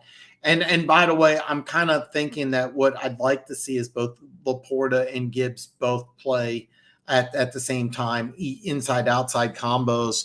So yeah, I mean, yeah. I think it's 5. I would say top 5, but yeah, sure. That's what I think. I think he's going to replace Juju, and a lot of people forget it. As far as wide receivers were concerned, he led the Chiefs. I think he had 78 or 79, and I don't expect that this year, but I expect that next year. So yeah, I think that he's going to be the guy who's going to replace Juju, not right away, but I also fully here's the deal. Kadarius Toney has all the tools to be a Pro Bowl wide receiver. He's never been able to stay healthy, but I really, really think Sky Moore's production is just going to skyrocket, and I can't wait to see him in mini camps and in preseason. It wasn't the Falk pick. Okay, Falk went 2 overall. It wasn't the Falk pick. What it was, it was they drafted a linebacker out of Nebraska. It's Trevor something. And Falk or Mel Kiper blew up because he said, you got Trent Dilfer, who's right there. I believe this was the 5th overall pick, but they chose Falk at 2. It wasn't the Falk pick. I know this for a fact. Falk was the 2nd pick. Kiper liked that pick because at the time you needed a running back. They needed one. And he had a few good years there in Indianapolis. They picked 5th or 7th, and they traded up to get this pick, and they chose – I want to say it's Trevor. I keep saying Trevor Siemian, but Trevor Siemian's a quarterback. But anyway, it's Trevor something. He was a white linebacker out of Nebraska. He was a decent prospect, but Trent Dilfer was still on the board, and he was universally the number 1 quarterback coming out of Fresno State. You can argue if he panned out, didn't pan out, but no, it wasn't the Falk pick. It was the Colts passed on Dilfer to take this linebacker, and they traded up. And so everybody thought it was going to be Trent Dilfer, and that the rest of the story. It wasn't the Falk pick. I will bet money on that. Laporte, yeah. Offensive calling wasn't good. They don't have a quarterback. It's kind of a bad situation. And you know what sucks is that defense was as good as any defense in the country. You could even rank them up there with Georgia. Like Iowa's defense was amazing. You know, you had Campbell, you had Riley Reed. I'm just going to call him Riley Reed. I'm going to have some fun with it. I thought Laporta had better footwork than Kincaid. Laporta had legit releases and can shake the defender in open field that I didn't see from the other tight end. I think Laporta goes to the right place in Detroit. I wouldn't have minded him here in Kansas City, but yeah. I don't remember the guy's name, but I know it wasn't the Falk pick. But I'm gonna tell you something. Just Jay, man, listen, we're not gonna. You know, we're not going to be grammar Nazis here. You misspell stuff left and right here. You just throw stuff out. We're just here to talk sports. I'm going to forget about 3 to 4 names on here, names that I should know. So I'm not going to be mad at that at all. And by the way, Steve-O, please join the show more often. You're just on fire today, man. I wish. You remember, I don't know how old you are, but there used to be this NFL Jam or NBA Jam game, old school. He's on fire, and that's like what you are right now. Only downside of Laporta I seen was not be aggressive in contested catches like Kincaid or Micah Meyer were. But yeah. All right. Now I have to look up what Laporta. It was 94. Okay. The odds are so big on Laporta at $10 may be worth it. You know what? Seriously, I was looking up odds on different things. Is Trev Alberts? That's it. Yes. I haven't looked yet. Yeah. I probably shouldn't admit this. So, marijuana is now legal in the state of Missouri. I'm like 10 minutes from the border. So my mom lives in Missouri, and she did one of those marijuana gummies, and she's like, I was so high. And I said, yeah, the lady shouldn't have sold you one of them. She's like, well, she told me only to do half, but I ate the whole one anyway, because I had one of those CBD gummies, and that, I handled that well. And I was like, yeah, they're two different things. So yeah, it's funny because like when I drive to Missouri, like the whole state smells like weed now. So I'm not saying you're high, but yeah. Yeah, I do. I remember it was Trev, and I remember Nebraska. I didn't remember the linebacker. Looked at it. I thought it was 2. I'm almost. I don't. I should pay you. I'm almost positive it is. I was almost. No, second overall pick. Is second overall pick, not I knew this second. So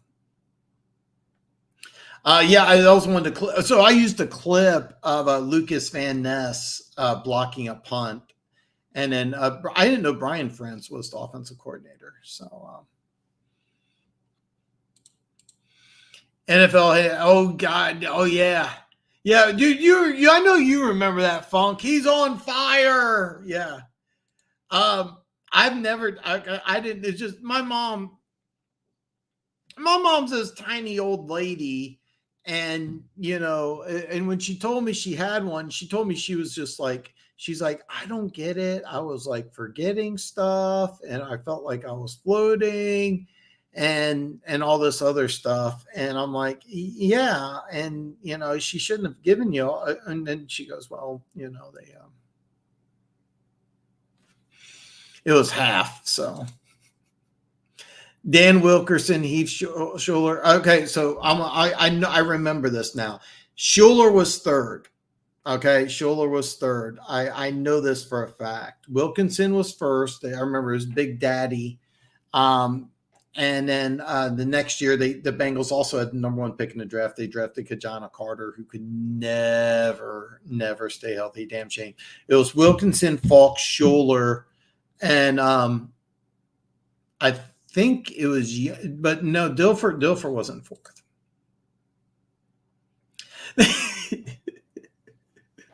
I don't want to. I won't read that out loud. So I don't want to get in your business, but I know last time, but before the move and everything, you were close to a state that does sell marijuana and done it for a while. So yeah, it definitely is. It's no joke. I live just a few miles from the Missouri border, and I go across the state quite a bit, and like in Missouri, it's like I didn't even know it was legal, and I'm like, what the hell's going on? Everybody's smoking weed, and like and a friend of mine works, my buddy Tim, he says he watches the show afterwards. He doesn't come on, but he's like, yeah, I was like, marijuana's legal. He works for a marijuana company, which is funny because like I would bet $1 million that he's never smoked marijuana once in his life, but he works for a marijuana company, and that's kind of like the people you want to work for. So. In Colorado, there's dispensaries in every corner. This is a true story because I've been to Colorado. You cannot drive 5 minutes without seeing a weed dispensary in Colorado. It's crazy. And it's not like that here, but like it just passed, but the whole state smells like weed. But yeah, I was kind of floored when my mom told me she had a gummy, but she tried that CBD. And I said, yeah, Mom. She's like, I think it's TWC, and then I was like, I said, oh, THC. She goes, yes, I assumed CBD, THC. They're 3 letters, and I'm just like, oh God, Mom. I was like, yeah, Mom, don't do the THC. That's the bad one. But anyway, my mom loves it. Pay me. You just gave me it. That's not the draft order. Okay. I need. Okay. So let's see here. I'm going to do this here.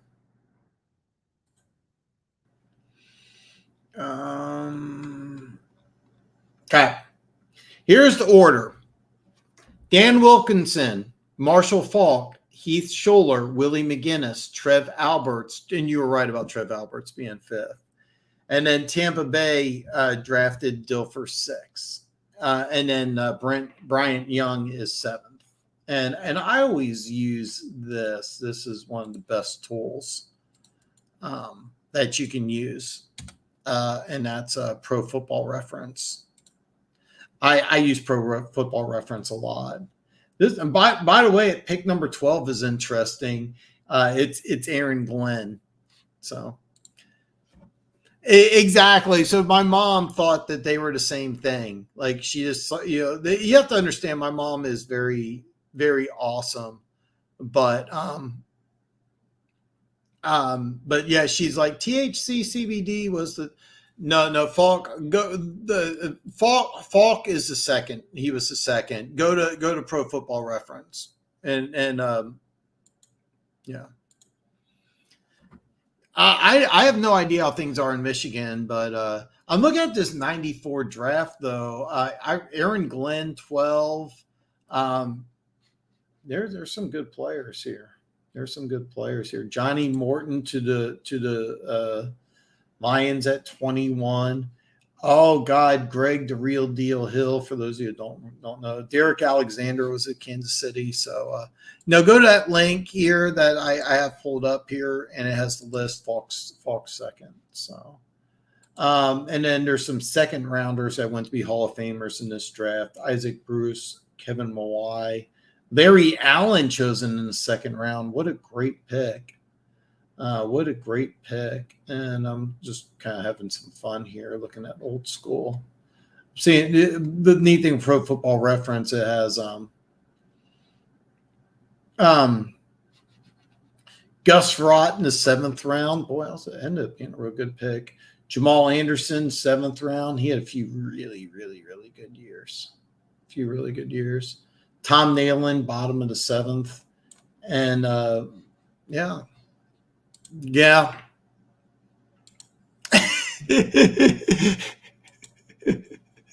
Yeah, Greg Hill, the running back out of Texas A&M. I've heard this rumor from several different people. I don't want to believe it, but I've heard this many times, is that Marty Schottenheimer, the coach, slept with his wife. And I've heard that story several times. But then when Marty Schottenheimer went to Washington to be the head coach there, Greg Hill went there, and I'm like, there's no way Greg Hill went there. And then people are like, oh my God, can you believe Greg Hill went to Washington? And I was like, I don't believe it. I've heard that story though, that Schottenheimer slept with Greg Hill's wife several times. I've heard it several times. So yeah. Easily. Seriously, and it all started. Well, what happened is after that draft, it just exploded. The draft was must-see TV. I mean, I was watching it religiously for the last couple of years, and I think I was obsessed with the draft. And the old format, I think, was better. It was 15 minutes. Saturday and Sunday, and it was all day. I mean, it lasted forever, and I loved it. I could not get enough of it. And the format that they have now, Thursday day one, Friday day two, or Fridays day 2 and 3, and I get it, and it's supposed to be, it's more for TV. I like the old school, but I'm an old school guy, and but that draft just made the NFL draft must see TV, because the NBA draft is not they've tried to make it a big deal. It's not. I know nothing about the baseball and hockey drafts, but I've watched the NBA draft a few times. Jamal Anderson, if he stayed healthy, he was a lot of fun to watch. Yeah, exactly. Yeah, he's like, I don't want to get into his I don't want to get into his like personal life and everything, but yeah, yeah. It's just it's kind of funny though, like a guy who works for a marijuana company has never used marijuana. I think that's kind of funny, but his story's interesting. He's one of my closest friends. I had a nice phone conversation with him yesterday, and he told me because he's driving to different distilleries. Is that what they're called, distilleries? So he drives to different distilleries. So he says he listens to me talk. So Tim at 145, man, just saying hi to you, man. I loved Marty Ball and I loved Marty Schottenheimer. No, I don't think Mel Kiper is a Hall of Famer. He is not. I seriously, when he gets done like with TV, and he may not. I mean, he still does it. Like years later, he does a radio show as a podcast with ESPN. There's going to be a lot of people that don't want him in the Hall of Fame, but it wouldn't surprise me if he makes the Hall of Fame someday. I love Mel Kiper. So like Daniel Jeremiah, Bucky Brooks, Mel Kiper, if I ever ran into these guys like an airport or somewhere, like I would probably just lose my shit and like run over to them, oh, I love you or something. You know, some people go nuts over professional athletes. I do not. Maybe it was like Mahomes or something I might, but like if I ever ran into Mel Kiper, I would just lose my shit. But huge Mel Kiper fan. First draft was 91. The Lions drafted Herman Moore, 11th overall, and I was hooked. That was a good draft. I'll never forget because I used to get Sports Illustrated, and so at the University of Virginia they had Sean Moore, the quarterback, and it was Moore to Moore, and Sean Moore, big arm.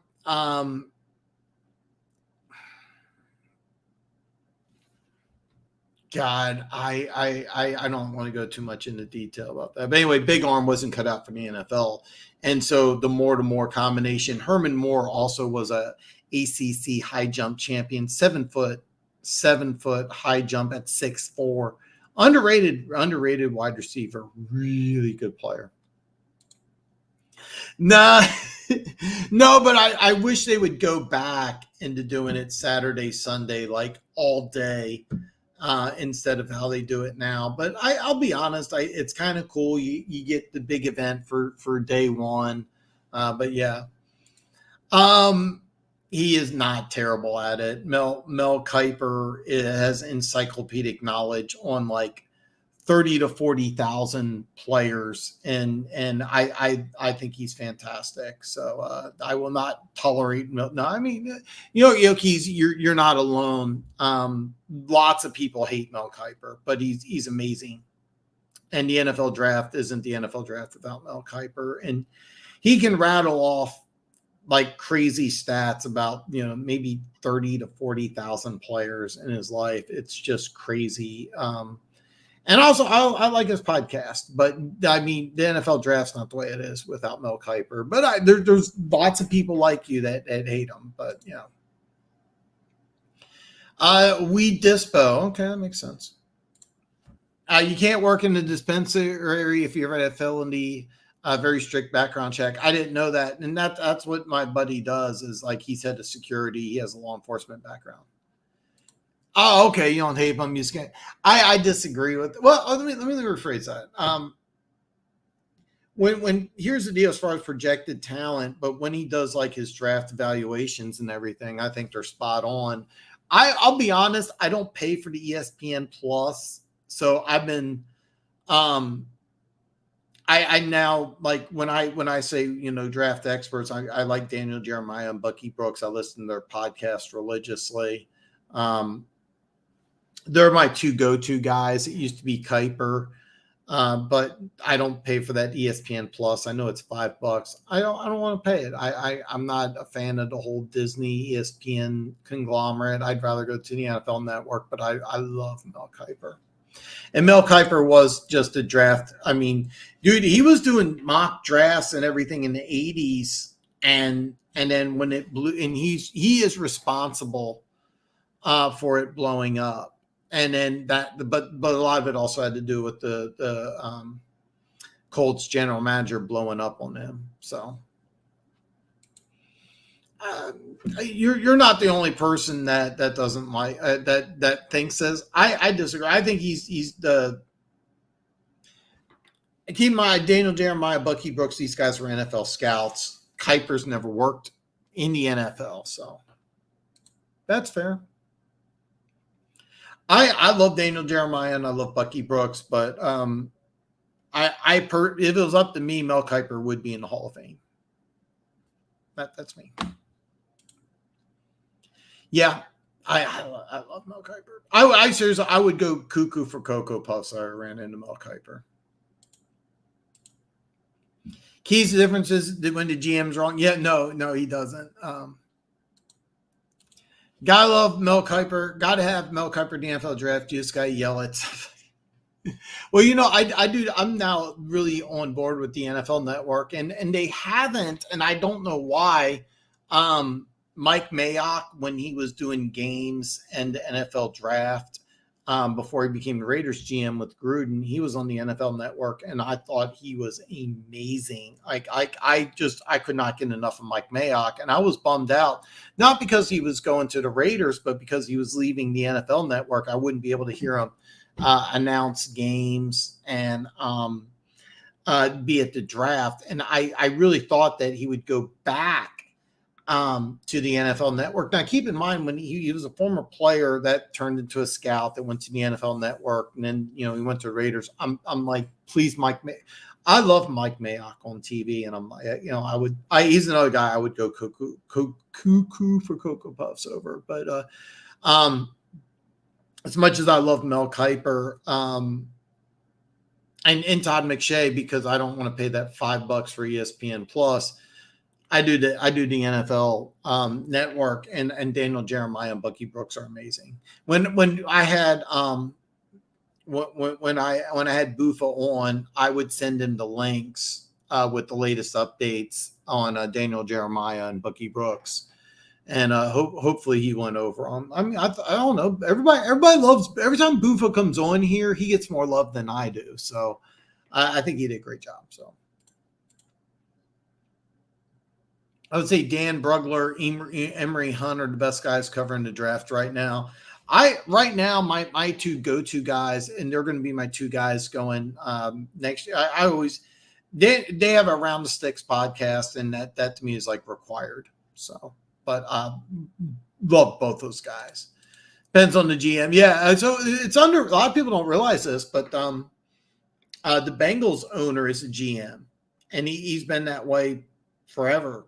I couldn't tell you, but whenever he took over for his father, he's been general manager, and for years they were like hire a general manager, because it was funny because like a lot of his picks wouldn't work out, but a lot of his players that he picked, it was the weirdest stuff. Like Kajana Carter, it would have been a great pick. He got injured. Jonah Williams a couple of years ago, one of the main reasons they drafted him is because 3 straight years never missed a practice. First minicamp blows out his ACL. But there's a handful of teams that do that. The Raiders don't anymore. Jerry Jones, technically it's his son Steven, but I think Jerry calls the shots. And then well, it's kind of funny because if you watch the draft, when the player out of K-State, the 5'5", so they have a scout that works. A scout that's his dad. So when he was drafted, the first person he went to was Stephen Jones, not Jerry Jones. But yeah, he did. Daniel Jeremiah has been phenomenal. I love him on TV. I love his podcast. He has the right. It's kind of funny because he's a former quarterback. He's on TV.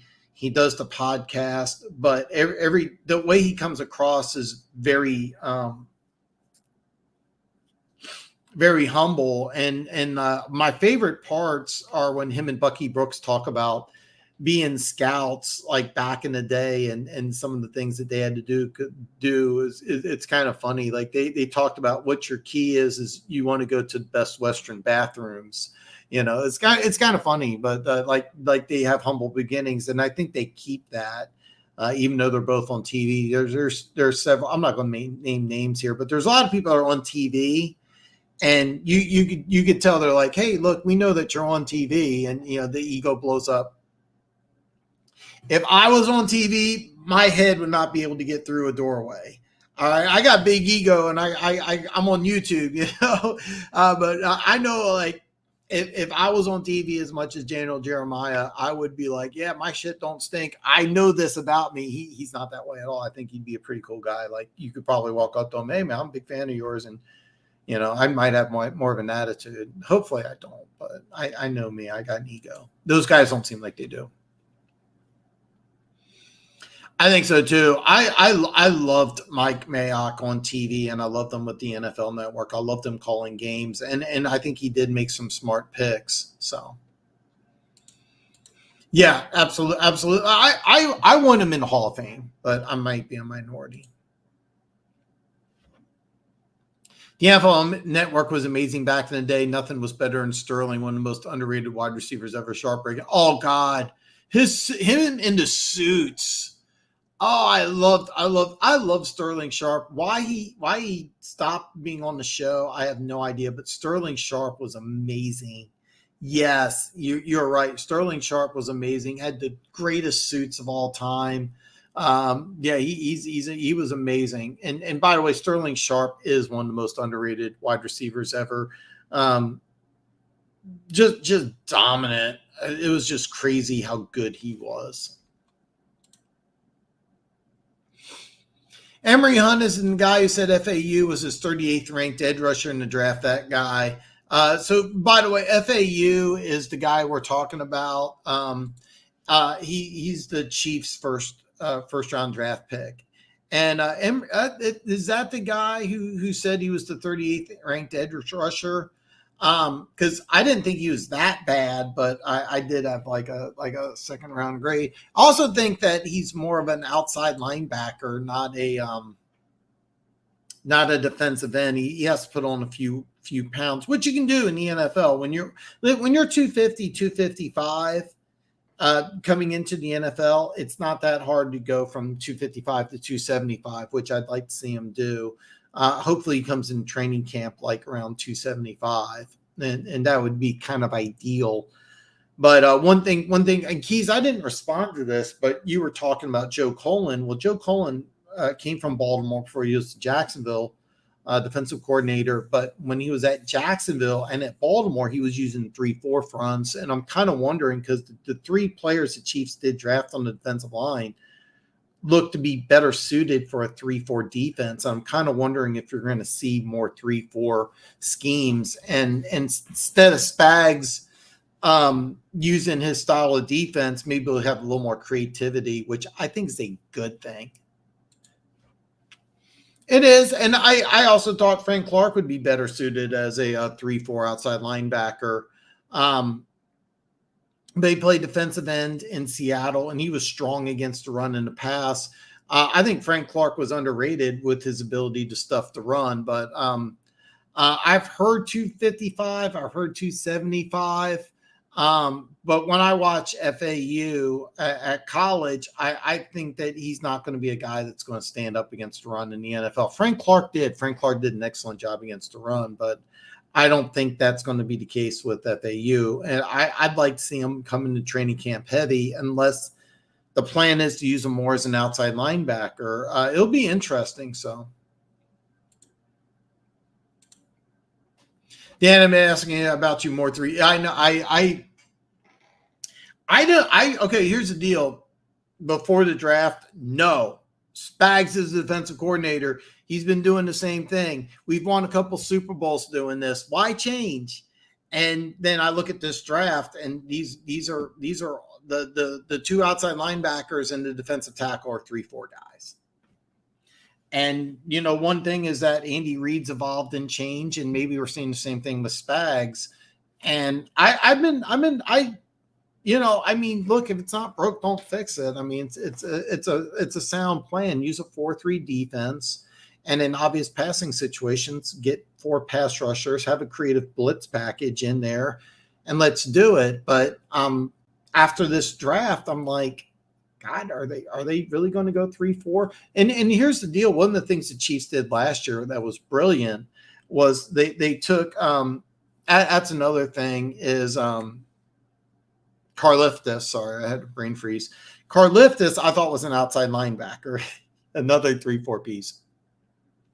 What they started to do at the last half of the season is they took Karliftis, they put him at nose. They put him at nose tackle. They would put Chris Jones in a 5 technique, and then they would put different guys, but a lot of times it was Frank Clark, and they would go with like a 3-man rush, and they started doing that more and more. And they took a guy that I thought was a natural outside linebacker. They're transferring him to be a full-time defensive end, and he really started to play really good towards the end of the year. They started putting him at nose on obvious passing situations. And I was like, what the hell is this? And they kept on doing it more and more, and it worked. But it looks like they are good. I mean, it's one of those things that maybe they're doing it, but they're not being public about it. I don't know. This has been one of my favorite players. So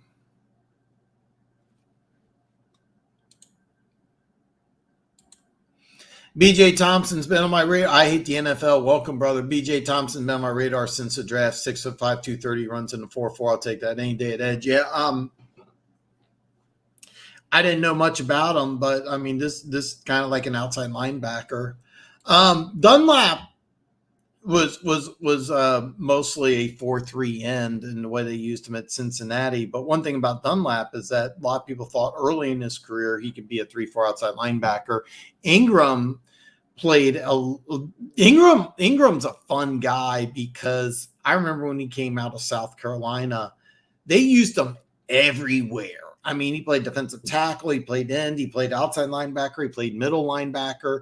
And the Chargers used him as an outside linebacker, and the Chiefs just used him as a defensive end. He was used as an outside linebacker in Miami, and I think he's gone from Miami. I'm not sure who signed him up, but he's a guy who can do a lot of different things. Dunlap could play outside linebacker, but he's really a 4-3 defensive end, and that's been primarily what he's been doing. But it may be one of those things where you're not hearing the Chiefs saying publicly, "Oh, we're doing a 3-4," but maybe they are.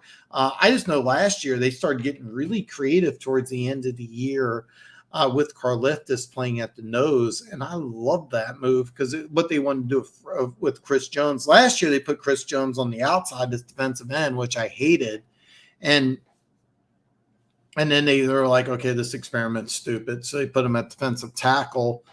And Jones liked playing that. And when he came into the league, he was a 5 tech, and then he dropped weight. And I was like, that's not a good idea. But he dropped weight, went as a defensive tackle, and it's just been dominant. He's also a guy that may be out of Kansas City next year, which is, I love Chris Jones. He's one of my all-time favorite players. But it's kind of weird. I think you're seeing more creativity, and I know you want to give the creative Jesus to Colin, but maybe Spags deserves some creative credit here by taking players and just saying, you know what, we're going to go with an undersized, fast defense, and the best way to do that is get more linebackers and just put them as defensive ends because with this number 15 we got at quarterback, we're not trying to be the 85 Bears. If you're the Kansas City Chiefs, you're not trying to shut teams out. All you're trying to do is say, look, We'll keep you under 24. We'll get some sacks, a turnover or two, and we're going to win, 14, 15 games. So Sharp will be in Canton someday. Someday. There's a logjam at wide receivers, but he will be in Canton someday. I promise you. Tim Brown should be in every top 10 wide receiver list ever.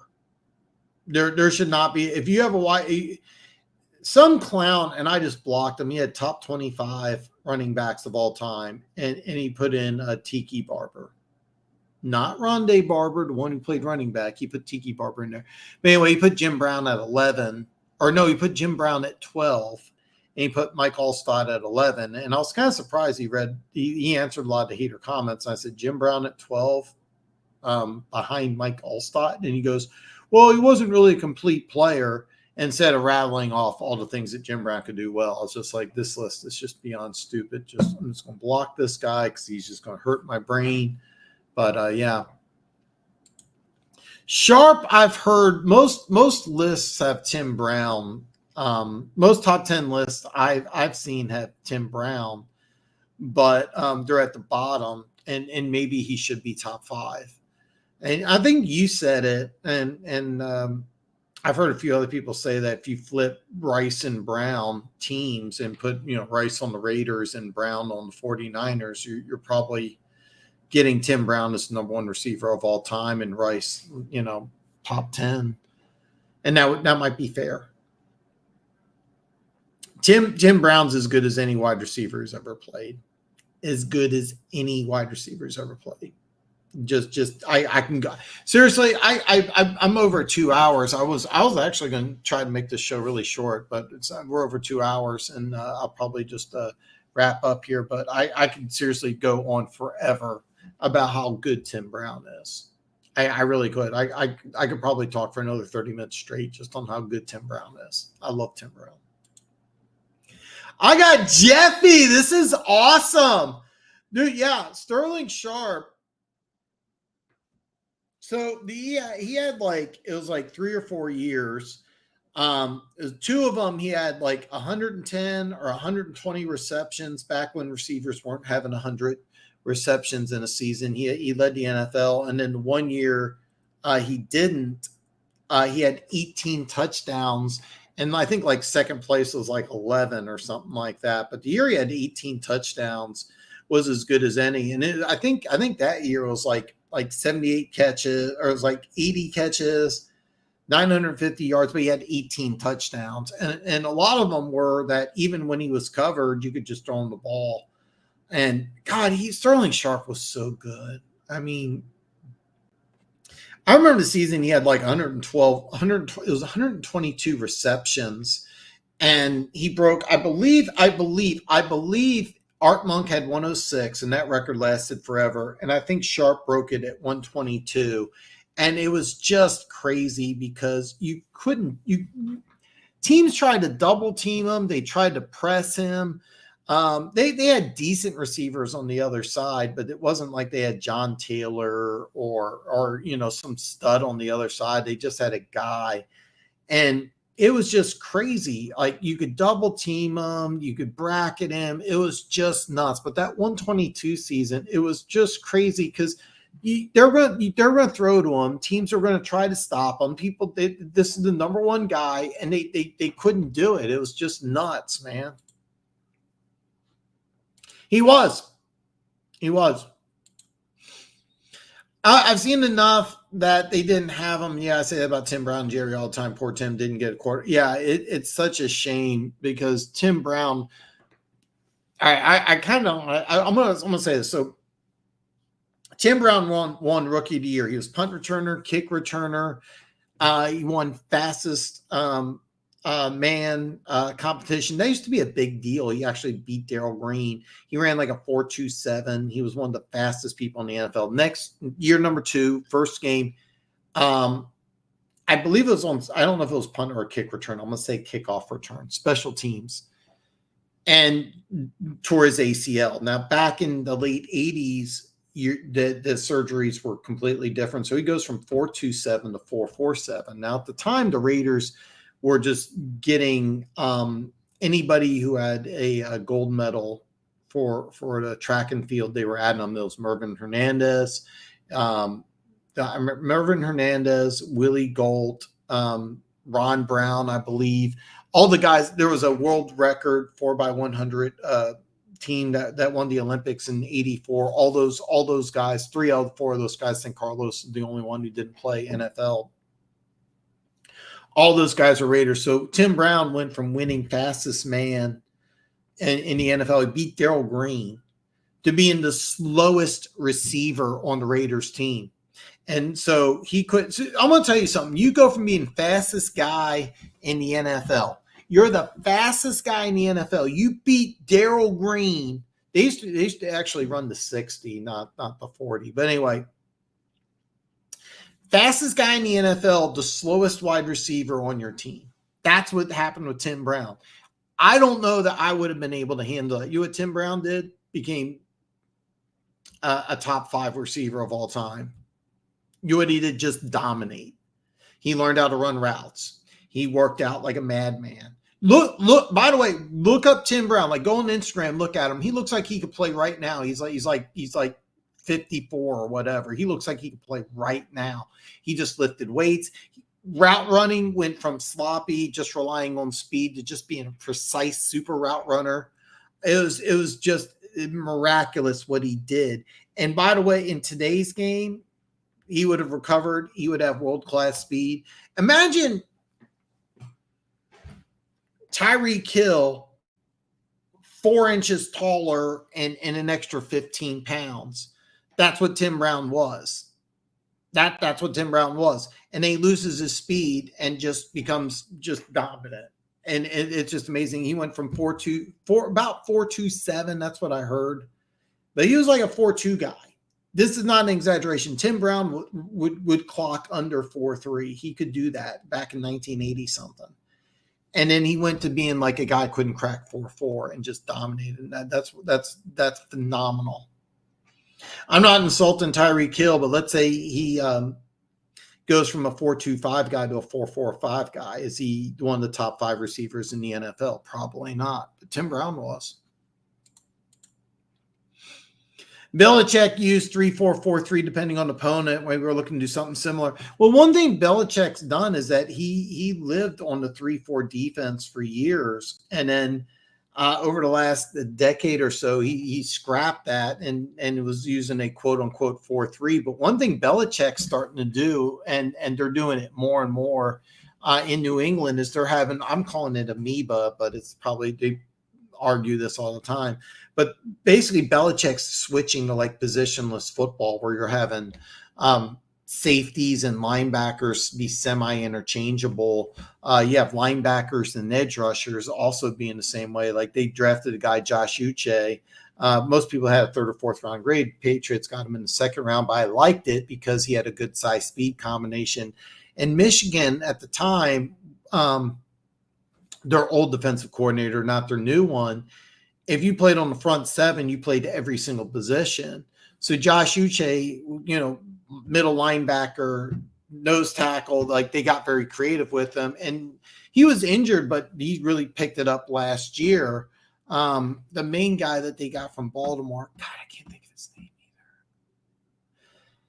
Outside linebacker, defensive end, 5 tech. And that's something New England's doing, is that they're just getting very creative on defense, but they went from that base 3-4 that they used for a long time to more of a 4-3. Now they're just kind of doing an amoeba defense where they have players that are just lining up in different positions that do different things. And it's kind of difficult, but it's also a lot of fun. And I think that's kind of going to be a trend in the NFL, where you're going to see a lot more interchangeability with players. You'll have a guy be like a safety, linebacker, edge rusher. And you're going to see more and more of that. You're not going to see players just locked into one position. That was one of the things I loved about Drew Sanders in this draft, is that he was a linebacker, but could also rush the passer. So he's like a pseudo inside linebacker, defensive end. And I think that's kind of the way the NFL's switching. And I'm kind of thinking that the Chiefs are kind of thinking the same thing, is that because the defensive tackle they got out Texas is a guy I really liked, but he's not a pass rusher. He's a 3-4 dude who'd be best suited to be a 0 tech in the old school 3-4. So I'm kind of thinking the same thing. But for the longest time, I was like, no, Spags is going to he's going to have length. He's going to have speed. A guy like Chris Jones, guy is 6'5", defensive tackle, rush to the passer. That's like this prototypical Spags guy. And then you want length. Carlos Dunlap was a guy, prototypical Spags guy. He's like 6'6", 6'7", that can get after the quarterback. And then what you do is you can also move him inside on obvious passing situations. That's a Spags move. And then you get a guy in Karlaftis. Well, Karlaftis I thought was an outside linebacker, but he really held his own against the run. I know he was like 270, but I really thought he was an outside linebacker, played phenomenal defensive end. What do you do? Late in the season, he's playing nose tackle, and I'm like, what the fuck's going on? But it worked. And by the way, Karlaftis, the light really went off the last 2 months of the season. Kind of on a rant there. But yeah, to answer your question, yes. Art Monk, he just looked funny. Oh, yeah, you had the Smurfs, and then you had 6'3" Art Monk. That was awesome. At the time, yeah, there was a couple of years where you could – there was a couple of years where Sharp, I thought, was actually better than Rice. There was like a 2 or 3 year stretch.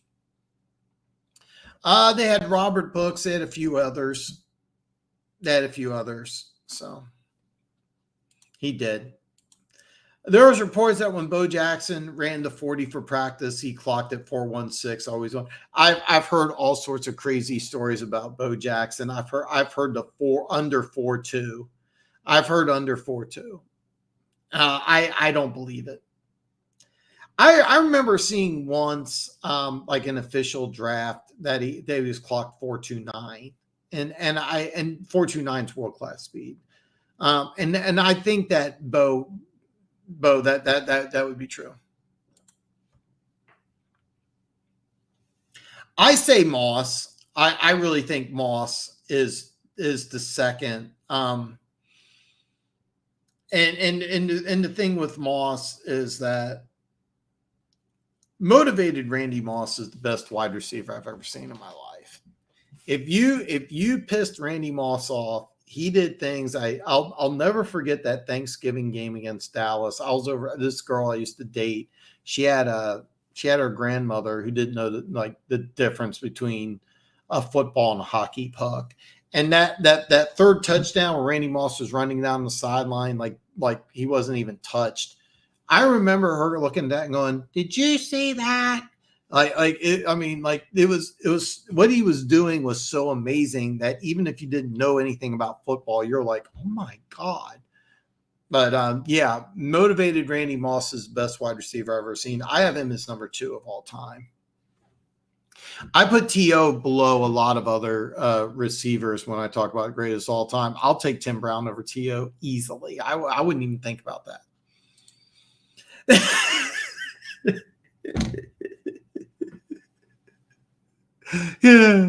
Yeah. I mean, God, yeah. If you go by it, yeah. Yeah, do it earlier. Do Sharp and Brown earlier in the show. Yeah, I'm gonna wrap up here in a few minutes. So, I would love to see the Chiefs do that and get a lot more creative. Because here's the thing with the Kansas City Chiefs is that with this offense that we have, we don't need to be the 85 Bears. All we're doing, it's kind of funny because the Chiefs defense, it's so bad to say this, but all we're trying to do is keep you under 24. That's the magic number, 24, and we're going to try to get some sacks, a turnover or two, and we'll win, 14, 15 games. That's it. The magic number is 24, and it's crazy to say that, but that's kind of where we're at. It makes sense. Yeah. Yeah, Flores was doing that. I think it actually started. I think the term was when Eric Mangini took over for the Jets. He was the Belichick assistant. But yeah, go blue. That's what they do. Keys and fortune. Yeah. So Matt Patricia tried to do that, and it just didn't work.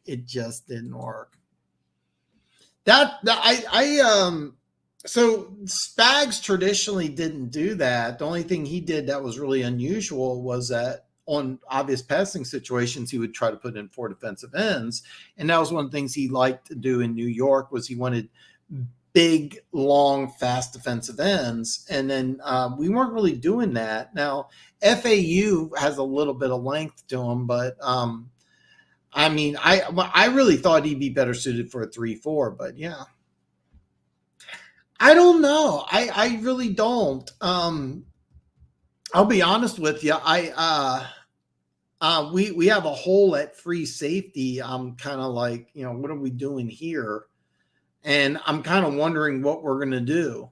That's kind of one thing when I go into training camp was, who's going to be the starting free safety? Who's going to take over Thornhill? And I'm a little confused on what we're going to do. So I remember that. Absolutely. Do always DM things. Always DM me. I always love it when you DM me. So do it. So here's what they started doing. They put them. It's actually funny. They put them on a 3-point stance at the nose.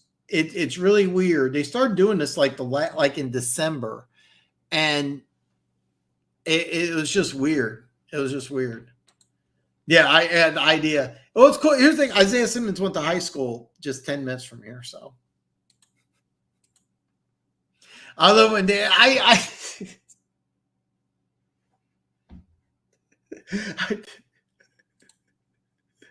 really depends on when the high wears off. And